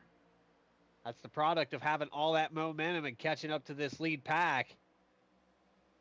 They want to keep that train rolling. They take it to the outside, and a few takers that were already up in this pack saw it coming. They want to ride this train as well. The new high line leader, that's Carter Linz. Been rolling the last few weeks, grabbing wins in various other V-Speed covered leagues and running quite well. Racing Revolution up at this point to 7th, although getting hung out to dry right now. It's getting crazy up here in the front. Contact with the 19 of Berube and the 8 of Brandon Richardson. Oh yeah, the 8's getting a massive push, big checkup throughout the field. Good thing there was gaps in that line. That probably would have been a caution. 3 wide. Look at how disorganized this group of cars got after that second pack caught up to them. They split everything apart here. And look at Grant Thorpe. He was leading that second group there in the 20s. He's currently 5th and pushing the 12th. To go to the high line around the 26. Wow. Aggressive move, but it might just pay off as they catch Joe Joya in the 17. This is going to put a damper on things. This is a helpless feeling. There's nothing you can do. If I'm the 22, I'm going to drop down a line because staying right next to this car on your outside of Justice Murphy is not going to help. You can see that middle get pulled back a lot faster. That bottom started to surge ahead. And here comes a lap car. There's another one in front of him. What do we do here? Does the 17 get off the racing surface? Or does he stay? He will stay. Going to funnel down here into turn number 1.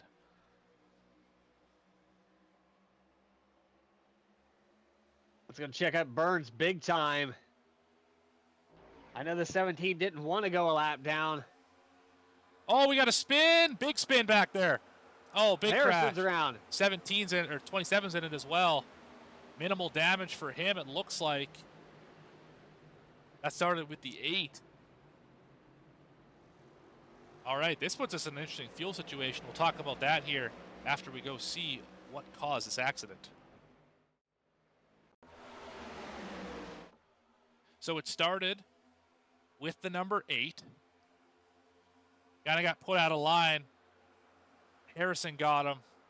The 41's in it again. Tough day for Erhardt. I don't think any of those drivers got too significant of damage. Let's go back and see it one more time. This time, from the 41's You can see the point of view. 17 there. That was quite the checkup. But I thought that was going to be the reason for this. It was actually on the outside of him. It was right there.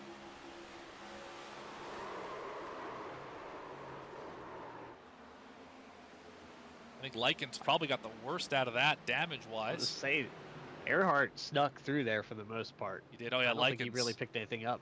Likens is destroyed. Thank goodness for a fast repair because he is going to need it. They won't even drive anymore. He's in the pit stall. Justice Murphy leads, as I believe every driver will hit the pit road. This puts us in a very precarious fuel situation. 30 laps to go. We know we can go 20 for sure. But that math isn't mathing, Bradley. You have to make another stop somewhere. Yeah, they're going to have to come down one more time for sure. Need to stretch the tank and then some. 17 stays out, so is the 41. They are laps down, of course. 3 drivers off the lead lap. The 17, the 41, and the 40. 26, 27 now on the lead lap. A lot of fuel only here. Track position has been key tonight.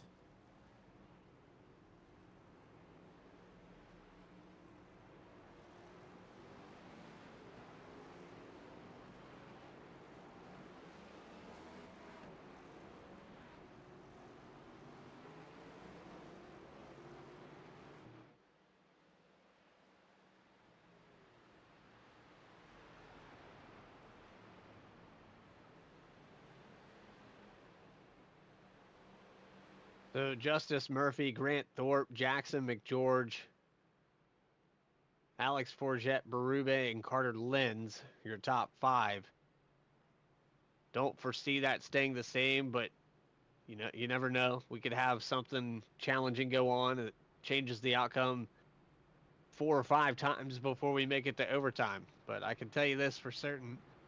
Excuse me, if they make it to the white flag here with no overtime, I will be 100% surprised based off of how this race has started out and how it's continuing. There's just a minor hiccup here or there that takes out 2 or 3 of these cars, and those guys are going to be hungry to get back to the front.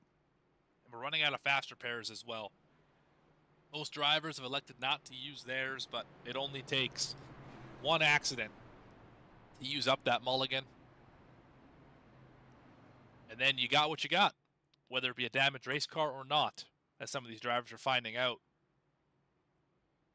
Should see these top 2 peel off for service. Looks like it.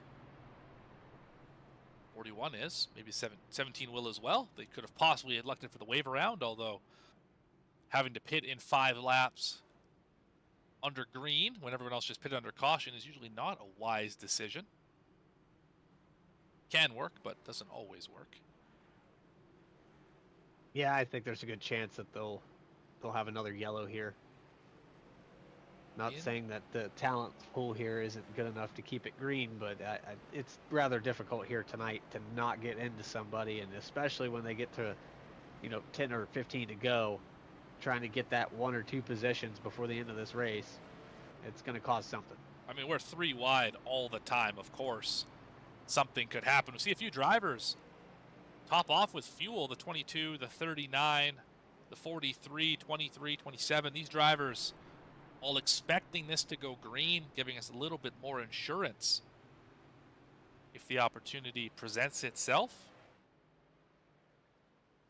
That could be the right move. Hard to say, because it gets you some options. Another extra lap if you can't get down to the bottom. I think everyone still has to pit at least 1 more time. Should have about a 7 or so 8-lap dash to the finish after you run the tank dry. Curious to see how it works out. You know, someone's going to stretch it. Someone's going to do something crazy. It's probably going to be the 77. Playoff driver has not had a great playoffs. He's been good, but not elite like Burns and the 53 of Raider. But this could be the day you turn it around. This is definitely the biggest opportunity to turn it around. I've seen a lot of seasons, you know, coming to a close and just before playoff time or in, you know, an elimination round. This racetrack is notorious for locking drivers in that maybe mathematically weren't going to have a possibility of making it. And so, you know, you get 29, 30 chances to do it, but it could all come down to just this one race that puts you over to the championship. And even if you're not running for the playoffs, still feels good to win. Yep. Absolutely. It's into the start zone again. Big jump for the 12. That might be too far out in front. That's 3 car lengths. That's dangerous for Justice Murphy. What's going to happen when the field catches back up? Well, I'm projecting the 77 to go to the outside here. If he can stay clear, he cannot. He's going to have to give a big shove, and there's the There danger. goes the 43. 43 Great into the grass. save. 48, apologies. That's Parker Johnston with a T. Great job saving that car, but we are having issues here in the back. Look at this. 4 wide for just a split second. Wow, that could have been a lot worse. And that's the danger of getting so far out in front. You can't lift because the whole field's going to pile into the back of you. McGeorge out front again for the 9th circuit today. Jackson McGeorge in 98 is going to lead it. He's at the 19. Pushing the back bumper. Oh, big wiggle for the 66. Oh, boy. Here comes Tyler Harrison on the outside. They're going to get Monster block. big run here, but that 66 put a block on him. Look at the momentum for the 66. He's going to go to the lead into turn 3. That was the 21 of Daniel Holloway that pushed him all the way up there. Candyman doing work.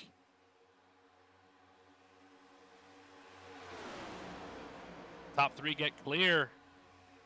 Top 4. We're going to leave Bresnock out to dry again. Second time this race. The 00 has not been able to get in line. 3 wide, a little further back. 18 could not get in front. And he's going to fall back a lot. I think he just got bullied out of the way. The 98 just said, I'm not having it. I don't care if you want to block. You're going a lot slower. You've lost the draft. I'm going to go by. Now it's the 15 of Trevor Keith moving to the middle line, but they're shifting all over the place, and Keith's going to use the momentum on the high side here. Reinstedel by himself. A few drivers trying to keep the 15 from working the top. See the 18 just shoot down to the bottom, past 3 cars in the process, make it 4. Working on 5. It is crazy as we're getting down to crunch time. 25 laps to go here at Talladega. The Land and Sea NSB 250.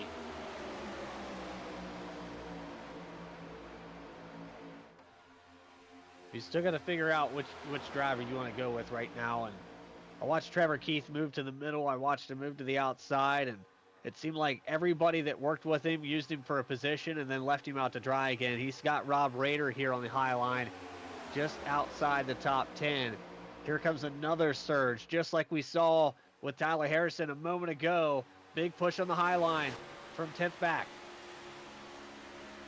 You mentioned trying to find someone to work with. I think if they have a yellow spoiler, probably someone I want to work with.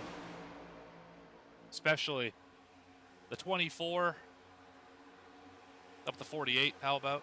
The driver who won the last super speedway race at Daytona. Get himself into the playoffs. Saw Reinstedel, first car on the bottom. He won the inaugural race this season, the opener at Daytona. And they're 3 wide for the lead. Look at this. Rader's going to drop down, though. And so, again, the trend continues for the 15 of Keith. He gets used to the front. Candyman, big dive to the bottom. Daniel Holloway loses that ground, though. Raider looks like he might lead this time by. He's going to play all 3 lanes with 20 to go. That's usually a 5-lap to go move if you start playing all 3 lines. Raider showing him that he can do it, though, early. Remember what I talked about earlier? The high line, getting a couple drivers, a good leader, a good pusher, and a good third car, and look at the gap that they are growing on the middle and bottom lanes. Down the backstretch, it's 3 cars. It's going to be 4 here right away. If it stays strong, they could continue to pull away. They all have to stay in line behind the 53, and that's something that I think a lot of these drivers don't want to do. Let's look how far back in one corner set. It's 8 cars.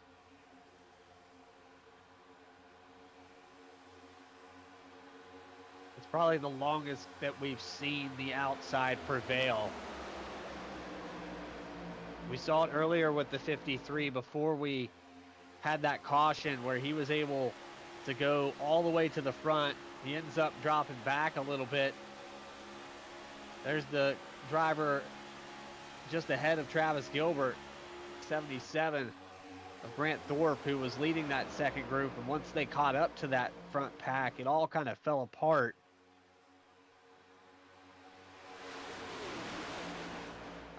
I think we have a bunch of different opinions on how to get around this place here today.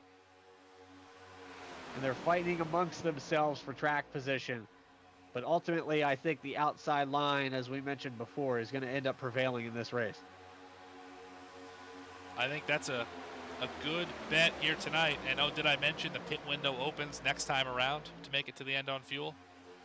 Just another wrinkle to add to this race. They can go another 10. But pitting this time by almost ensures you make it to the regularly scheduled distance, overtimes not included. So that's another question. Not only what line do you want, when do you pit? I mean, we're anywhere in this time now. The window for pit road is open. I think if you're on the inside, I would come down this time or next time by. It doesn't look like anybody's going to take it this time around, but if you're already on that low line, you should consider it right now. Big 4 wide through the tri-oval. 26 sneaks through it. 54 is a no man's land. Got this teammate up on the outside. He's going to fall all the way back in this pack. And oh, the 48 just about got Burns sideways. Grant Turner going to pick up the 54. That's Caleb Gilbert. So they're just trying to survive right now. See a bit of a gap here developing. 2 distinct packs once again, although the gap is only a few tenths.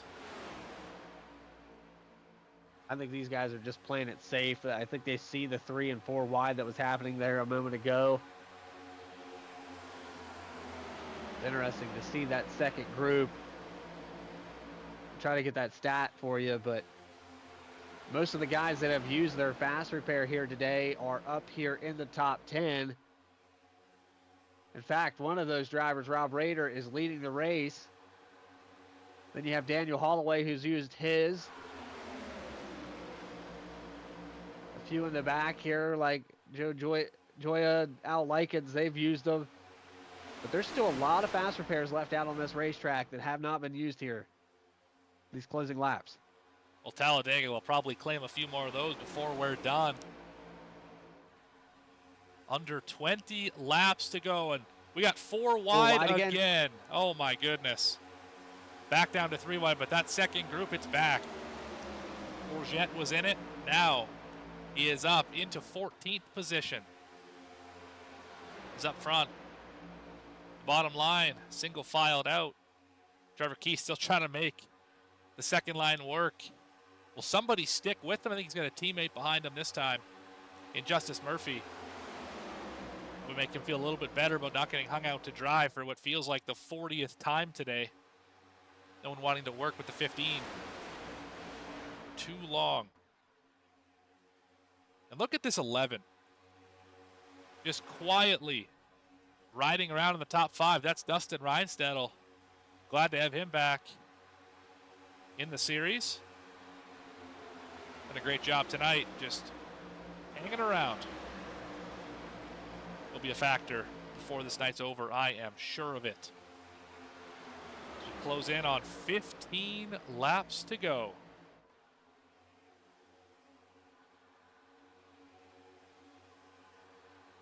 I haven't heard any call-outs for pit road yet.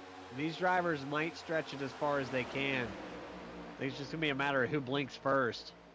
Just about saw Likens into the Ooh, outside there's wall. contact with the 12.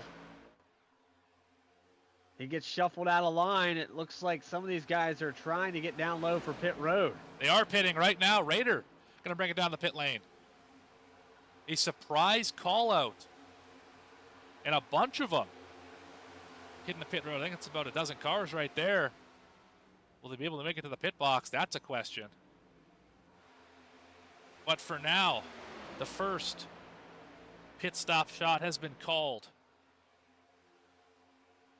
Front The group. last stop for the end of the race here. These guys have got to make it perfect. They don't get a do-over. It's the money stop. That is right. A second between this lead little group and the bigger group chasing them down. What advantage does this yield, if any? As we're going to roll down pit road this time, I would imagine. 22 is going to... Oh, that was a late move. That's going to have to lock it up. Oh, that was a late move. He just about got taken out by his teammate. Kyle Diaz did not call it out, I don't think. And that could have ended a lot of races right there. Here comes the 12 back up to this lead pack. He's on the high lane. Must be thinking he's going to go a few more laps. Now slides down to the bottom. Picklesheimer hung out to dry. Oh, he's going to make a hole. Oh, boy, he sure made a hole. He made that car fit somehow. I'm sure that made Sirkovich probably cut him a very break. happy. Yeah. Look at Grant Turner on the bottom. If he doesn't speed, he just gained 8 spots coming to pit road. That was impressive. Looks good. Now remember, last time we were on pit road, he ended up spinning the 41 because he was so far on the bottom. Not going to be a problem this time, but that was a lot of spots gained by the driver. He missed the pit box. Grant Turner missed his stall. Where's your leader going to be here? Rob Rader. See off the roof where he blends. Schaefer currently is your leader. Did not stop. Looks like he's going to blend pretty far ahead of this group. Looks like it. Hopefully we don't have a Kevin LePage situation here. I guess I saw somebody think about it, but that would be an illegal pit exit. Raider will take the lead. Grant Thorpe right behind him. Once they cycle out, Christopher Schaefer still has not hit the pit road. Possibly coming down this time, possibly staying out to try and catch the caution if there is one. What's 23 do? Not this time. The big group, single file for the most part. And Trevor Keith and company, not too far behind either. They are within the draft. They'll be there very quickly. Schaefer can go about 4 more laps here, and he'll inevitably have to come down pit road. But he does have some traffic around him. He's got about a 14-second gap. That'll mean nothing if the yellow comes out to bail him out of this situation. And it might just But happen. right now, Look he's at losing this. ground. Look at this group. And we've seen Schaefer Oh, they're be looking for bold. spots now. Yeah. Schaefer's been bold all day. Will he be bold again? Element X teams up on the high lane. Burns to the back bumper, and Raider Two drivers familiar with each other. And they're going to push their way possibly to the front of this field. Thorpe's going to go up and block. That's a big block by Rob Rader there to follow him up there. The 9 had the momentum. It looked like Burns was going to try to make a run. Burns got caught in no man's land for just a little bit. Didn't hurt him too bad as he's still back up. Right behind his teammate. Schaefer still on the racetrack. But this could get away from us at any moment, as the pushes are not going to stop. No, they're 4 or 5 cars deep pushing on each other's bumpers down this backstretch. Just was riding on board a second ago with Jeremy Burns, and he was actually pushing Rob Rader while riding the wall because Trevor Keith was on his back bumper so hard. 3 wide move, middle of the pack, and a whole bunch of cars follow. Carter Lynn's going to get stuck in the middle. Schaefer hits pit road. Leader is now Grant Thorpe in the 77. 4 wide for just a split second. We're able to sort it out. Oh boy, this is getting precarious. So now if I'm drivers up here in the top 10, I'm thinking about who do I want at my back bumper for these last 5 laps. I think they're comfortable up on the top right now, but you never know when they're going to drop down to that middle line and try to make something happen. And what move do you need to make to get there? Is it go to the middle? Is it slice and dice up top? Or do you paint that yellow line down on the bottom? The tri-oval this time. Robinson's going to lead this lap. But Thorpe and Rader got something to say about it. Bottom lane going to get the big run in the center of the corner. Yeah, I could see what they're doing right here on this high line with the 77 running all the way up there. He's kind of preventing that middle line from developing. Unfortunately, it's giving the advantage to the low line because they're not pulling the side force off of the cars. And now you have drivers that got impatient with that situation, deciding to take the middle line. And the drivers that were the top 3 2 laps ago, no longer. Currently have fallen back to about the 18th position. Rob Rader, Jeremy Burns, Grant Thorpe. To the back of this group, Robinson leads.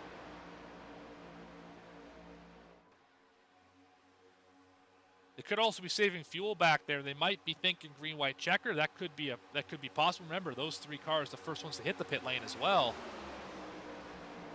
Something to potentially think about here. Oh, a big run back here for Burns. Look at this. They just came from the tail end of this pack, and they've passed about 7 or 8 cars already, and they're going to continue on. Where does Burns go here? Got stuck behind the 27-15. Oh, wow, that was a move. A little shake and bake right there, but they're going to lose all that position again. The hard part about running that high line is you need clear track in front of you with the momentum to go get it. When somebody chops your nose and blocks the air, it's hard to go anywhere. Well, they're going to get Trevor Keith a ride. You ever seen the lead, Trevor? Here it goes. I mean, he's going to the front for sure. The 9 is not afraid to push. In fact, he leaves Rob Rader about 2 car lengths. He got so much momentum there. Yeah, Burns is pushing the lights out of that 15. Trevor Keith says, "No, thank you. I'll get there myself. I've had enough." I've had enough. But they're sizing it up here for the end of this thing. You can tell by the way that they're running down these cars that they're not content with where they are. And Burns definitely wants to go somewhere. Still plenty of time left. Not even to the final 5 yet. As look at Hudgens on the high lane. 84's a little bit of damage to contend with on that left front. It's 14 going to go up and block the lane. Little hesitation. He will drop down to the bottom again. Little left front damage. on Hudgens, not hurting him too bad right now. He's got a bumper full of the 26. Where do you go from here? Oh, You Forget. see Alex Forget, I was going to say, now the big block to the outside. This is going to give Forget the lead. And Four the wide. 14, Oh, man. Bennett. Look at this. 4 wide. Up on the third row. Still 3 wide. That Still shook door checking everything with up. the 84. Yeah, Hudgens got put in a bad spot. I'm seeing Burns try the high line again, but then unfortunately there's more in the middle of this run. He gets to about the 15th or actually 20th position, and then it goes dormant. First playoff driver in the race right now. Well, to tie at this moment, Carter Linz, Tyler Harrison back in the 5th or 6th and 7th positions at this moment. Both those drivers looking for good runs today. As Forget is going to lead them to 4 laps to go. Here comes the high line, Robinson. Big push, and here comes the 54. Way on the high line. That outside's going to get turning again here, and I think Burns is going to try to ride this train. He's tried several times, but I think this time it's going to work to perfection. Big block here on the high line. Checks them all up. Checks at the middle as Dive to the well. inside for the 54. 3 wide for Caleb the lead Gilbert. again. Middle line falling apart. Big check. Burns is going to send it to the outside with the 66 of Linz. Another 4 wide move. 84 stuck in the middle again.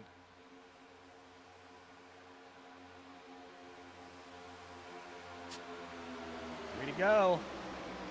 It's only going to get worse, Morgan. Do we make it to this white flag? Just about got a spin with the 66. Big moment off the nose of Burns. These drivers all pushing hard. The amount of wiggling and snaking back and forth. I would not be surprised if the yellow flag comes out one more time. We hope it doesn't. Because look at this racing.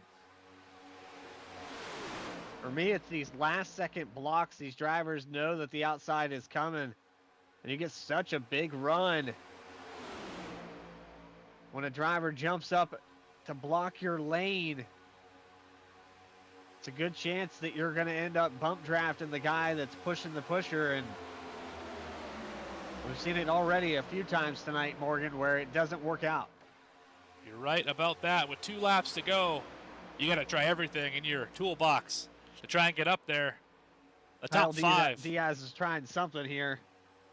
Top 5 single filed out, separated just a little bit, but here comes the 14 of Bennett. 27 as well. Holloway stuck in the middle. That's not going to work.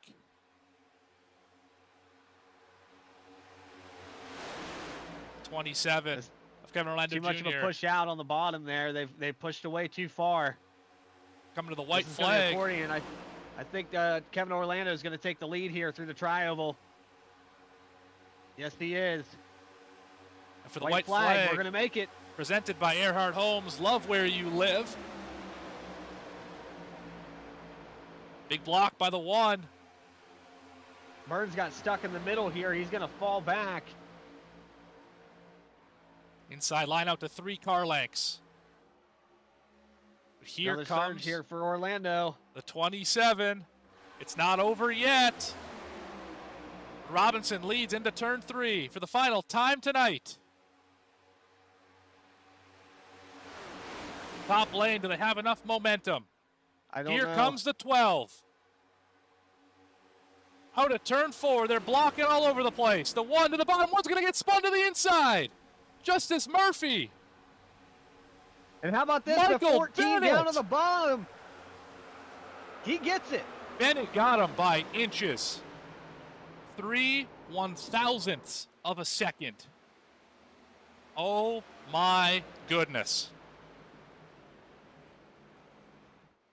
How did he do that? Where did he come from?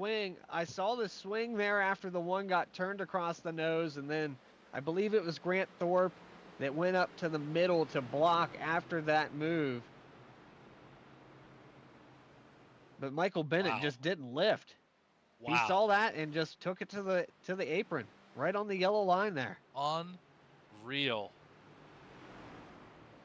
Unreal for Michael Bennett. What a phenomenal way to win this race. His first of the season. Congratulations to the driver. We're trying Did to it wreck from the each middle other. line. Wow. What a finish for sure. Your top three: Michael Bennett, Grant Thorpe, Justice Murphy. I want to go back and see if we can catch that finish. Might have to wait until after Bennett does his burnouts to show you how close it was. I mean, when that last lap started, Michael Bennett was in 12th position. That tells you what you need to know, doesn't it? Yeah. Like, we said at the top of the show, or at least some point in the show, I've seen races here where the leader gets wrecked with coming through the tri-oval and 15th place wins it. I mean, I missed it by 3 spots, but you get the gist. Congratulations to Michael Bennett. Why don't you go grab the driver? Brad, bring him down in the broadcast booth. Let's catch up with our winner.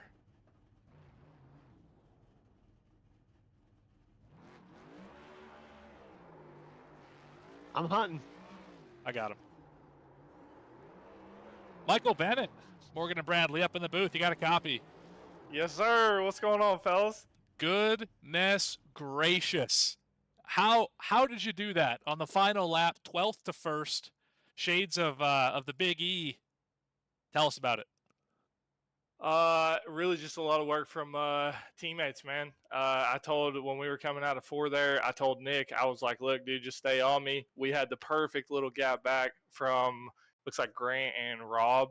And I knew that the top 4 were going to be shuffling around. So I knew if Nick could stay on me, we could get a nice little run. That's what happened. Caleb. Caleb ended up staying low. Grant went to block. Justice blocked him. I shot low. And I'm just now looking at the replay. I don't know if Justice did or not, but I think Justice actually hit me right at the end, and that's what got me past Grant. So, yeah, a lot of with super speedway racing, it's a lot of good lucky things come together at once, and that's how you win. Yeah, definitely. At this racetrack, luck is going to be on your side if you end up in victory lane like you just did. We talked about you a little bit throughout the race. I mean, I think every driver at some point was up in the top 3 and then back in the back 3 and kind of all the way throughout the field. Your Slurp Sodas machine was no different. What was there anywhere you were trying to stay? Did you want to be up at the front, the middle, and the back, or was it just kind of wherever the lines would take you? Really, when you get into the super speedways, it's where are my teammates, right? Who am I working with? Where are they at? That's where I want to be, because I have immediate comms to them, so we know if checkups are coming, we know if what line has a run. The communication is just spot on. So obviously performance tonight, we worked with the EXR guys, so wherever any of us were at, that's where I wanted to be. Awesome. Well, clearly worked out very well for driver 14, Michael Bennett. I mean, I know that you're not part of the playoffs, you're not part of the championship chase, but how good does it feel to get a win this season after what was, I'd say, an up and down season for you? Maybe not up to your expectations, but you're ending off the season with a win in these last handful of races. How does that feel for you? It feels great. I mean, honestly, with the competition that we have in this league, a win at any point in time feels good. Whether it's just us, messing around in a hosted session, whether it's out here, in an official, league race, the guys in here are just so good that, anytime you can grab a win, it feels awesome. This has been a little bit of a letdown season for me compared to last season. We made it to the final 8 last year, and to miss the playoffs as a whole, it obviously does sting a little bit. But it's also great to come out here and steal a win from a playoff driver. to where, you know, they have to work a little bit harder to try and get into that next round. And plus, we've got some friends out here, right, that could have used that somebody else not winning. So also good to help them out. And yeah, I mean, hey, it's Talladega, man. What an exciting finish. It was everything it was cracked out to be. Yeah, congratulations once again. I mean, I've won close races at Talladega before too, and they are an excellent feeling to know that you got somebody by a splitter. And in your case, the final tally 4/1000ths of a second is the margin of victory, which is, if you're curious at home, that's the length of the front splitter. That's how close that finish is. But while we have you up here in the booth, who do you want to shout out? Who do you want to thank for the win here at Talladega tonight? Starting off, I mean, obviously the guys over at Performance, Alex, Maddie, and Nick, you know, those guys have stuck with me through thick and thin. The guys over at EXR, Caleb, Jeremy, and Rob, we were all working together tonight, had a super great strategy for what we were going to do, and got a chance to be there at the end. Shout out to all the league sponsors, All About Bugs, Buttkicker, Chapman Environmentals, Erhardt Homes, Ultimate Exterior and Lighting, I think now, whatever theirs is. And shout out to my grandma and grandpa in Pennsylvania watching. They tune in every single week, along with my cousin Stacy and my aunt Karen. They always tune in every single week to watch me lose. So it's a good feeling to finally get them a win, to where they can see the Slurp Soda's car in victory lane. So awesome. Well, congratulations, Michael, on the win at Talladega, bringing the Slurp Sodas number 14 to the front of the field when it mattered most. That's your winner tonight, folks, Michael Bennett. Thanks, guys. All right, now we're going to go take a quick commercial break. We'll come back with the finish. Have a quick look at how that finish happened across the start-finish line, and then we will chat with second and third place, go over your race results, and wrap this thing up. You have been watching the Chapman Environmental Services Cup Series here at Talladega. The Land and Sea NSB 250 here on V-Speed will be back in just a few minutes. So Chapman's been around for 32, almost 33 years. You know, it's a great company. We've built it from 10 people not all that long ago to 32 people today. We continue to grow. We're hiring people all the time. If there's one thing that I could do, like before my time is up at Chapman, it is making sure that we've built a company that will stand the test of time. And my goal as the current owner of the company, or one of the owners of the company, is to ensure that we can pass the ownership of the organization on to the next generation of people coming up the ranks today.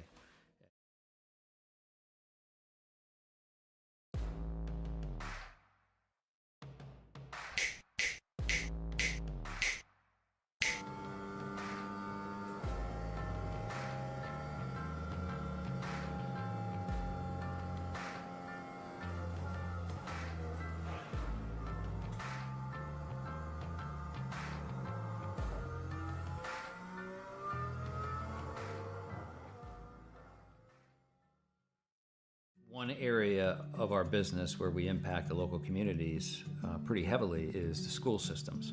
So we work for school systems all over the northern part of the state of New Jersey. We operate their water systems, their wastewater systems. We do a lot of their permitting and compliance work, and we ensure that the water that the kids drink is clean. We go out and do the sampling to ensure that it's not contaminated. And we also treat the wastewater that's being generated at a lot of these facilities as well, before it gets discharged to the environment. So we are supporting the local community through supporting the boards of education and the local school systems. All About Bugs Tennessee Pest and Termite Control is all about family too. Our family-owned business has successfully been in operation in Sevierville and surrounding areas for almost a decade. Especially during these times, a pest-free home is necessary for a sustainable, disease-free home or business. Our services include residential, rental, commercial, hotel, motel, cabins, you name it. Free quotes and inspections for new customers, and most of our services are contract-free. Our All About Bugs Tennessee family is devoted to delivering the best possible pest control service with a friendly smile. Contact us at 865-453-5574 today. If it's bugging you, you should be bugging us.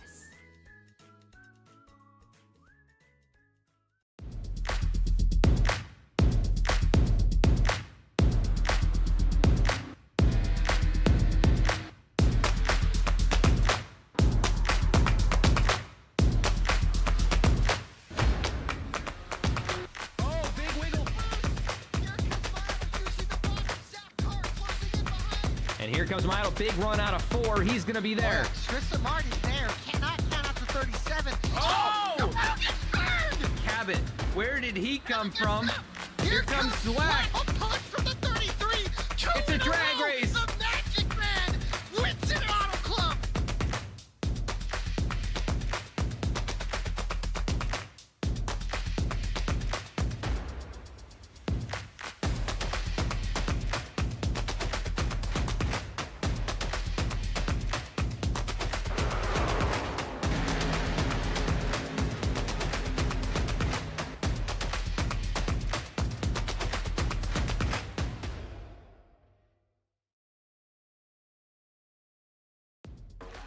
Back here on V-Speed to relive the final lap of the race. Keeping a special eye on your winner, Michael Bennett. This is the white flag lap. As he makes his move. 5th car in line. That's the big gap he was talking about.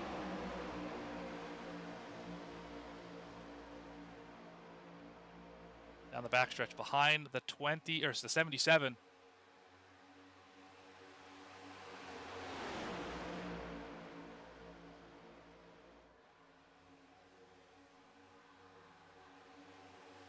Through the tri-oval, makes his big move, goes to the bottom side, splits the middle. And then this is how close it ended up being. You can see him below the double yellow. 77 on the high lane. And this is going to be a photo finish of all photo finish. You see the 48 and 21 spinning in the background. He just gets ahead there. I believe that's the 12. That's how close it was. It was the 12, and they're 5 wide across the finish line. Wow. Holy cow. And they're wrecking behind him. That's going to be about your top 20 finishing in the frame right there. That's Ryan Settle in 19th, just passing by. What a finish here at Talladega. Let's talk about how it went down. Your final results. Michael Bennett, the winner. Grant Thorpe, Justice Murphy, Grant Turner, and Carter Linz. Your top 5, Carter Linz from 30th up to 5th. Great run for the driver of the 5, Kyle Diaz. Going to finish 6th tonight. Nick Alves in 7th. Kevin Orlando Jr. is 8th. Trevor Keith and Caleb Gilbert, a couple playoff drivers, round out the top 10. 11th tonight, Jeremy Burns started on the pole, lost those 10 positions, and finished sideways across the start-finish line. Jacob Sirkovich finishes in 12th, the Candyman in 13th. That's Daniel Holloway. Alex Forget down 7 to 14th. Devin Hudgens led a few laps tonight, finishes in the 15th position. Parker Johnston, decent run for a playoff driver in 16th spot, finished ahead of fellow playoff drivers. Tyler Harrison and Travis Gilbert. Dustin Reinstedel in his return finishes 19th. Brandon Richardson rounds out your top 20. 21st will be Jackson McGeorge with Rob Rader in 22nd. Not the greatest showing for the 53 tonight, Christian Bresnock. 23rd, Dylan Picklesheimer led a couple laps, finishes 24th. Matt Robinson had a shot at it before getting spun on the final lap. Christopher Schaefer going to finish as the last car on the lead lap in 26. Trevor Erhardt 1 lap down in 27. Joe Joya in 28. Al Likens and Cameron King round out the top 30, and the last car on the grid was Chris Nail who disconnected a little earlier than he would have liked. But that is how this race is going to conclude.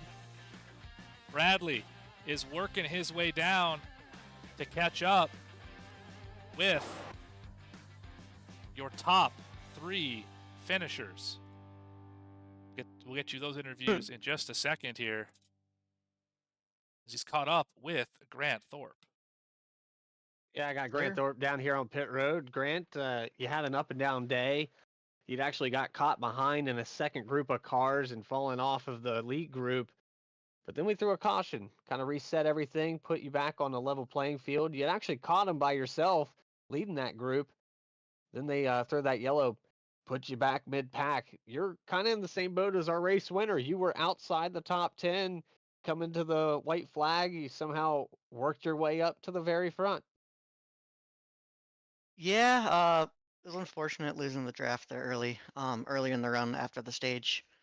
Was able to work together with some of those guys and make our way back slowly but surely. And then, like you said, roughly top 10. I don't remember if I was just inside or just outside, taking the white, and just if there was a hole, I just took the run, tried to be safe and make it to the end, because I think this is the first time in probably 2 years running league races with these guys that I've been up front, coming to the white, taking the white, and haven't made it back around. So it was nice to finally make it back around this week. It was nice to see that we got to the white flag, no overtimes here tonight. Pretty much everybody that was in that top 15, top 20 made it across the line without any problems. And I mean, the $77 General Machine looked pretty fast all day.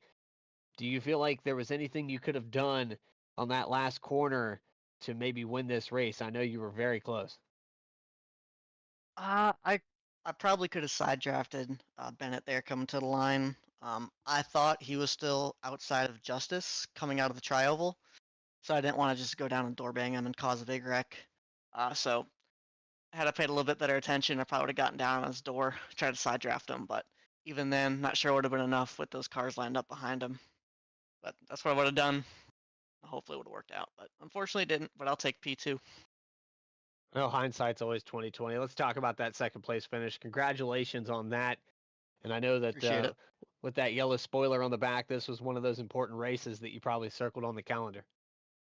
Yes, it was. It was just survive and try to make it through to the end of it. Like as I said a moment ago, haven't been very fortunate on that front. So nice pleasant surprise to survive this one. Grant Thorpe, second place here tonight at Talladega. Anybody you want to shout out before we let you go? I want to shout out Trevor Keith on KSX Graphics for making this cool paint scheme. I got the debut this week, and it got me to the finish, so might have to keep it around for a few more weeks. Of course, you guys for always putting on such great broadcast every week. And once again, last time I was here, I just thank the rest of the admin team. They put in a lot of work every week to keep this league off the ground running, so appreciate those guys as well. Appreciate your time. Congratulations, and we look forward to seeing you next week there. Sounds good. Have a good one, guys. It's Grant Thorpe, second place here tonight at Talladega. And finally, that brings us to Justice Murphy. I've caught up with him as well. Well, Justice, the 12 car, it saw its fair share of dings and dents today. Thankfully, we had a fast repair. You were able to get the thing back up to par. But talk me through your race. How frustrating was it? Well, actually, you didn't use a fast repair, but you did have to repair some damage at some point here. How frustrating was this race overall? The normal with this car and this aero package around these tracks, you just kind of get stuck in line, can't really do anything, and it really tests your patience. So, when you've got a little bit of damage here or there, it's great. You can kind of sit in the middle of the pack and survive till you get a yellow flag, something like that, get it repaired. I mean, I had teammates all night that had some. I had like 2 seconds or 3 seconds at one point. So hopefully the car didn't look worse than that. It felt pretty good most of the night, pretty quick. A couple of big pushes from the 77. So yeah, it was kind of the normal frustration with this package. Tough to draft in. Yeah, it looked like bumping here tonight, even just, two cars getting nose to tail looked difficult, especially later in this race where guys were going 3-4 rows deep. And then What was it like on the outside compared to the inside? I noticed a lot of side draft pulling these cars away. Yeah, so the outside lane, this is something we haven't really dealt with much. Like you don't build up the kind of speed we were at Daytona, but we at one point were pushing in the far, like we were in the third lane at the top, and TK, my teammate, was second in line, and I said, "Holy crap, I'm redlining," and he goes, "Yeah, me too." So I mean, we were like 206 going into the corner, but just not making up any ground because it's so much longer around the track. So the third line could get going if you had, 6, 7, 8 really fast cars up there, which we had at one point. But if you didn't, if you had guys that couldn't get connected, it just never worked. So yeah, it was interesting. A lot easier to wrap the bottom and make it work if you didn't check up a ton. Well, the All About Bugs number 12 was able to get to third position. I know you also have one of those yellow spoilers out here, and this race was one of those points days that couldn't have gone much better other than a win.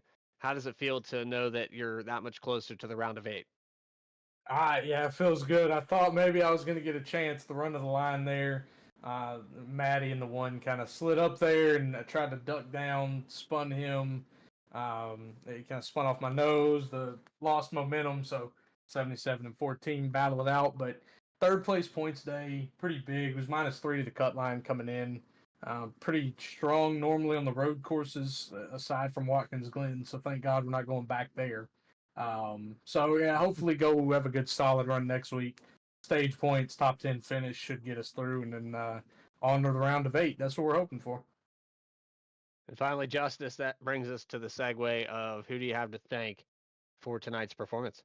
Yeah, big shout out All About Bugs on the hood, on a couple of the other cars with my teammates, Jacob Serkovich, Trevor Keith, Daniel Holloway. Shout out to those guys.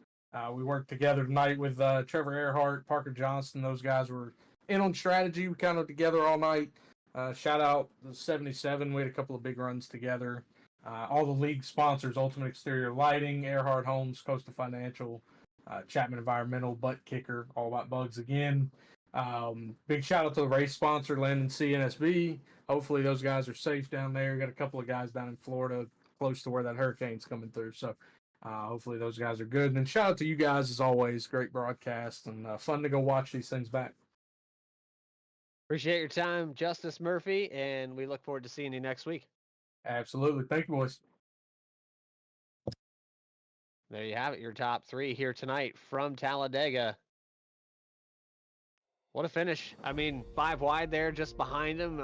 You break that down into less than 5 1,000ths of a second between Turner all the way back to Orlando. That's as close as it gets here, I think, as far as 5 wide. I don't think we've ever seen that across the line. Yeah, a couple drivers virtually tied, Diaz, Alves, and Lins, with less than zeros on the board. Impressive stuff to have 5 wide here at Talladega for the finish. This was another fantastic showing. The Chapman Environmental Services Cup Series presented by Racing Revolution. The Land and Sea NSB 250 absolutely did not disappoint tonight. If you want more great racing action, just tune in next week. As October 16th, the Chapman Environmental Services Cup Series travels to the Charlotte Roval for the final race of the round of 12, where we set that round of 8 in the final push for the championship at 8:30 p.m. Eastern here on V-Speed, as we bring you flag-to-flag coverage all season long. And if you enjoyed tonight's race, make sure to click that like button and subscribe to the channel so you never miss a moment of the action. We have races all over the place. Bradley and I doing a lot of broadcasting recently and will be here in the future. Make sure you stick around a while. You found us. No reason to go away just yet. But for everyone here at V-Speed, Adam Baker, Eddie Smith, and of course my co-commentator Bradley Cooper, I've been Morgan Cook. Have a great evening. Thank you. Good night, everyone. So Chapman's been around for 32, almost 33 years.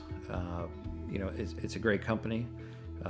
We've built it from 10 people not all that long ago to 32 people today. We continue to grow. We're hiring people all the time. If there's one thing that I could do, like before my time is up at Chapman, it is making sure that we've built a company that will stand the test of time. And My goal as the current owner of the company, or one of the owners of the company, is to ensure that we can pass the ownership of the organization on to the next generation of people coming up the ranks today.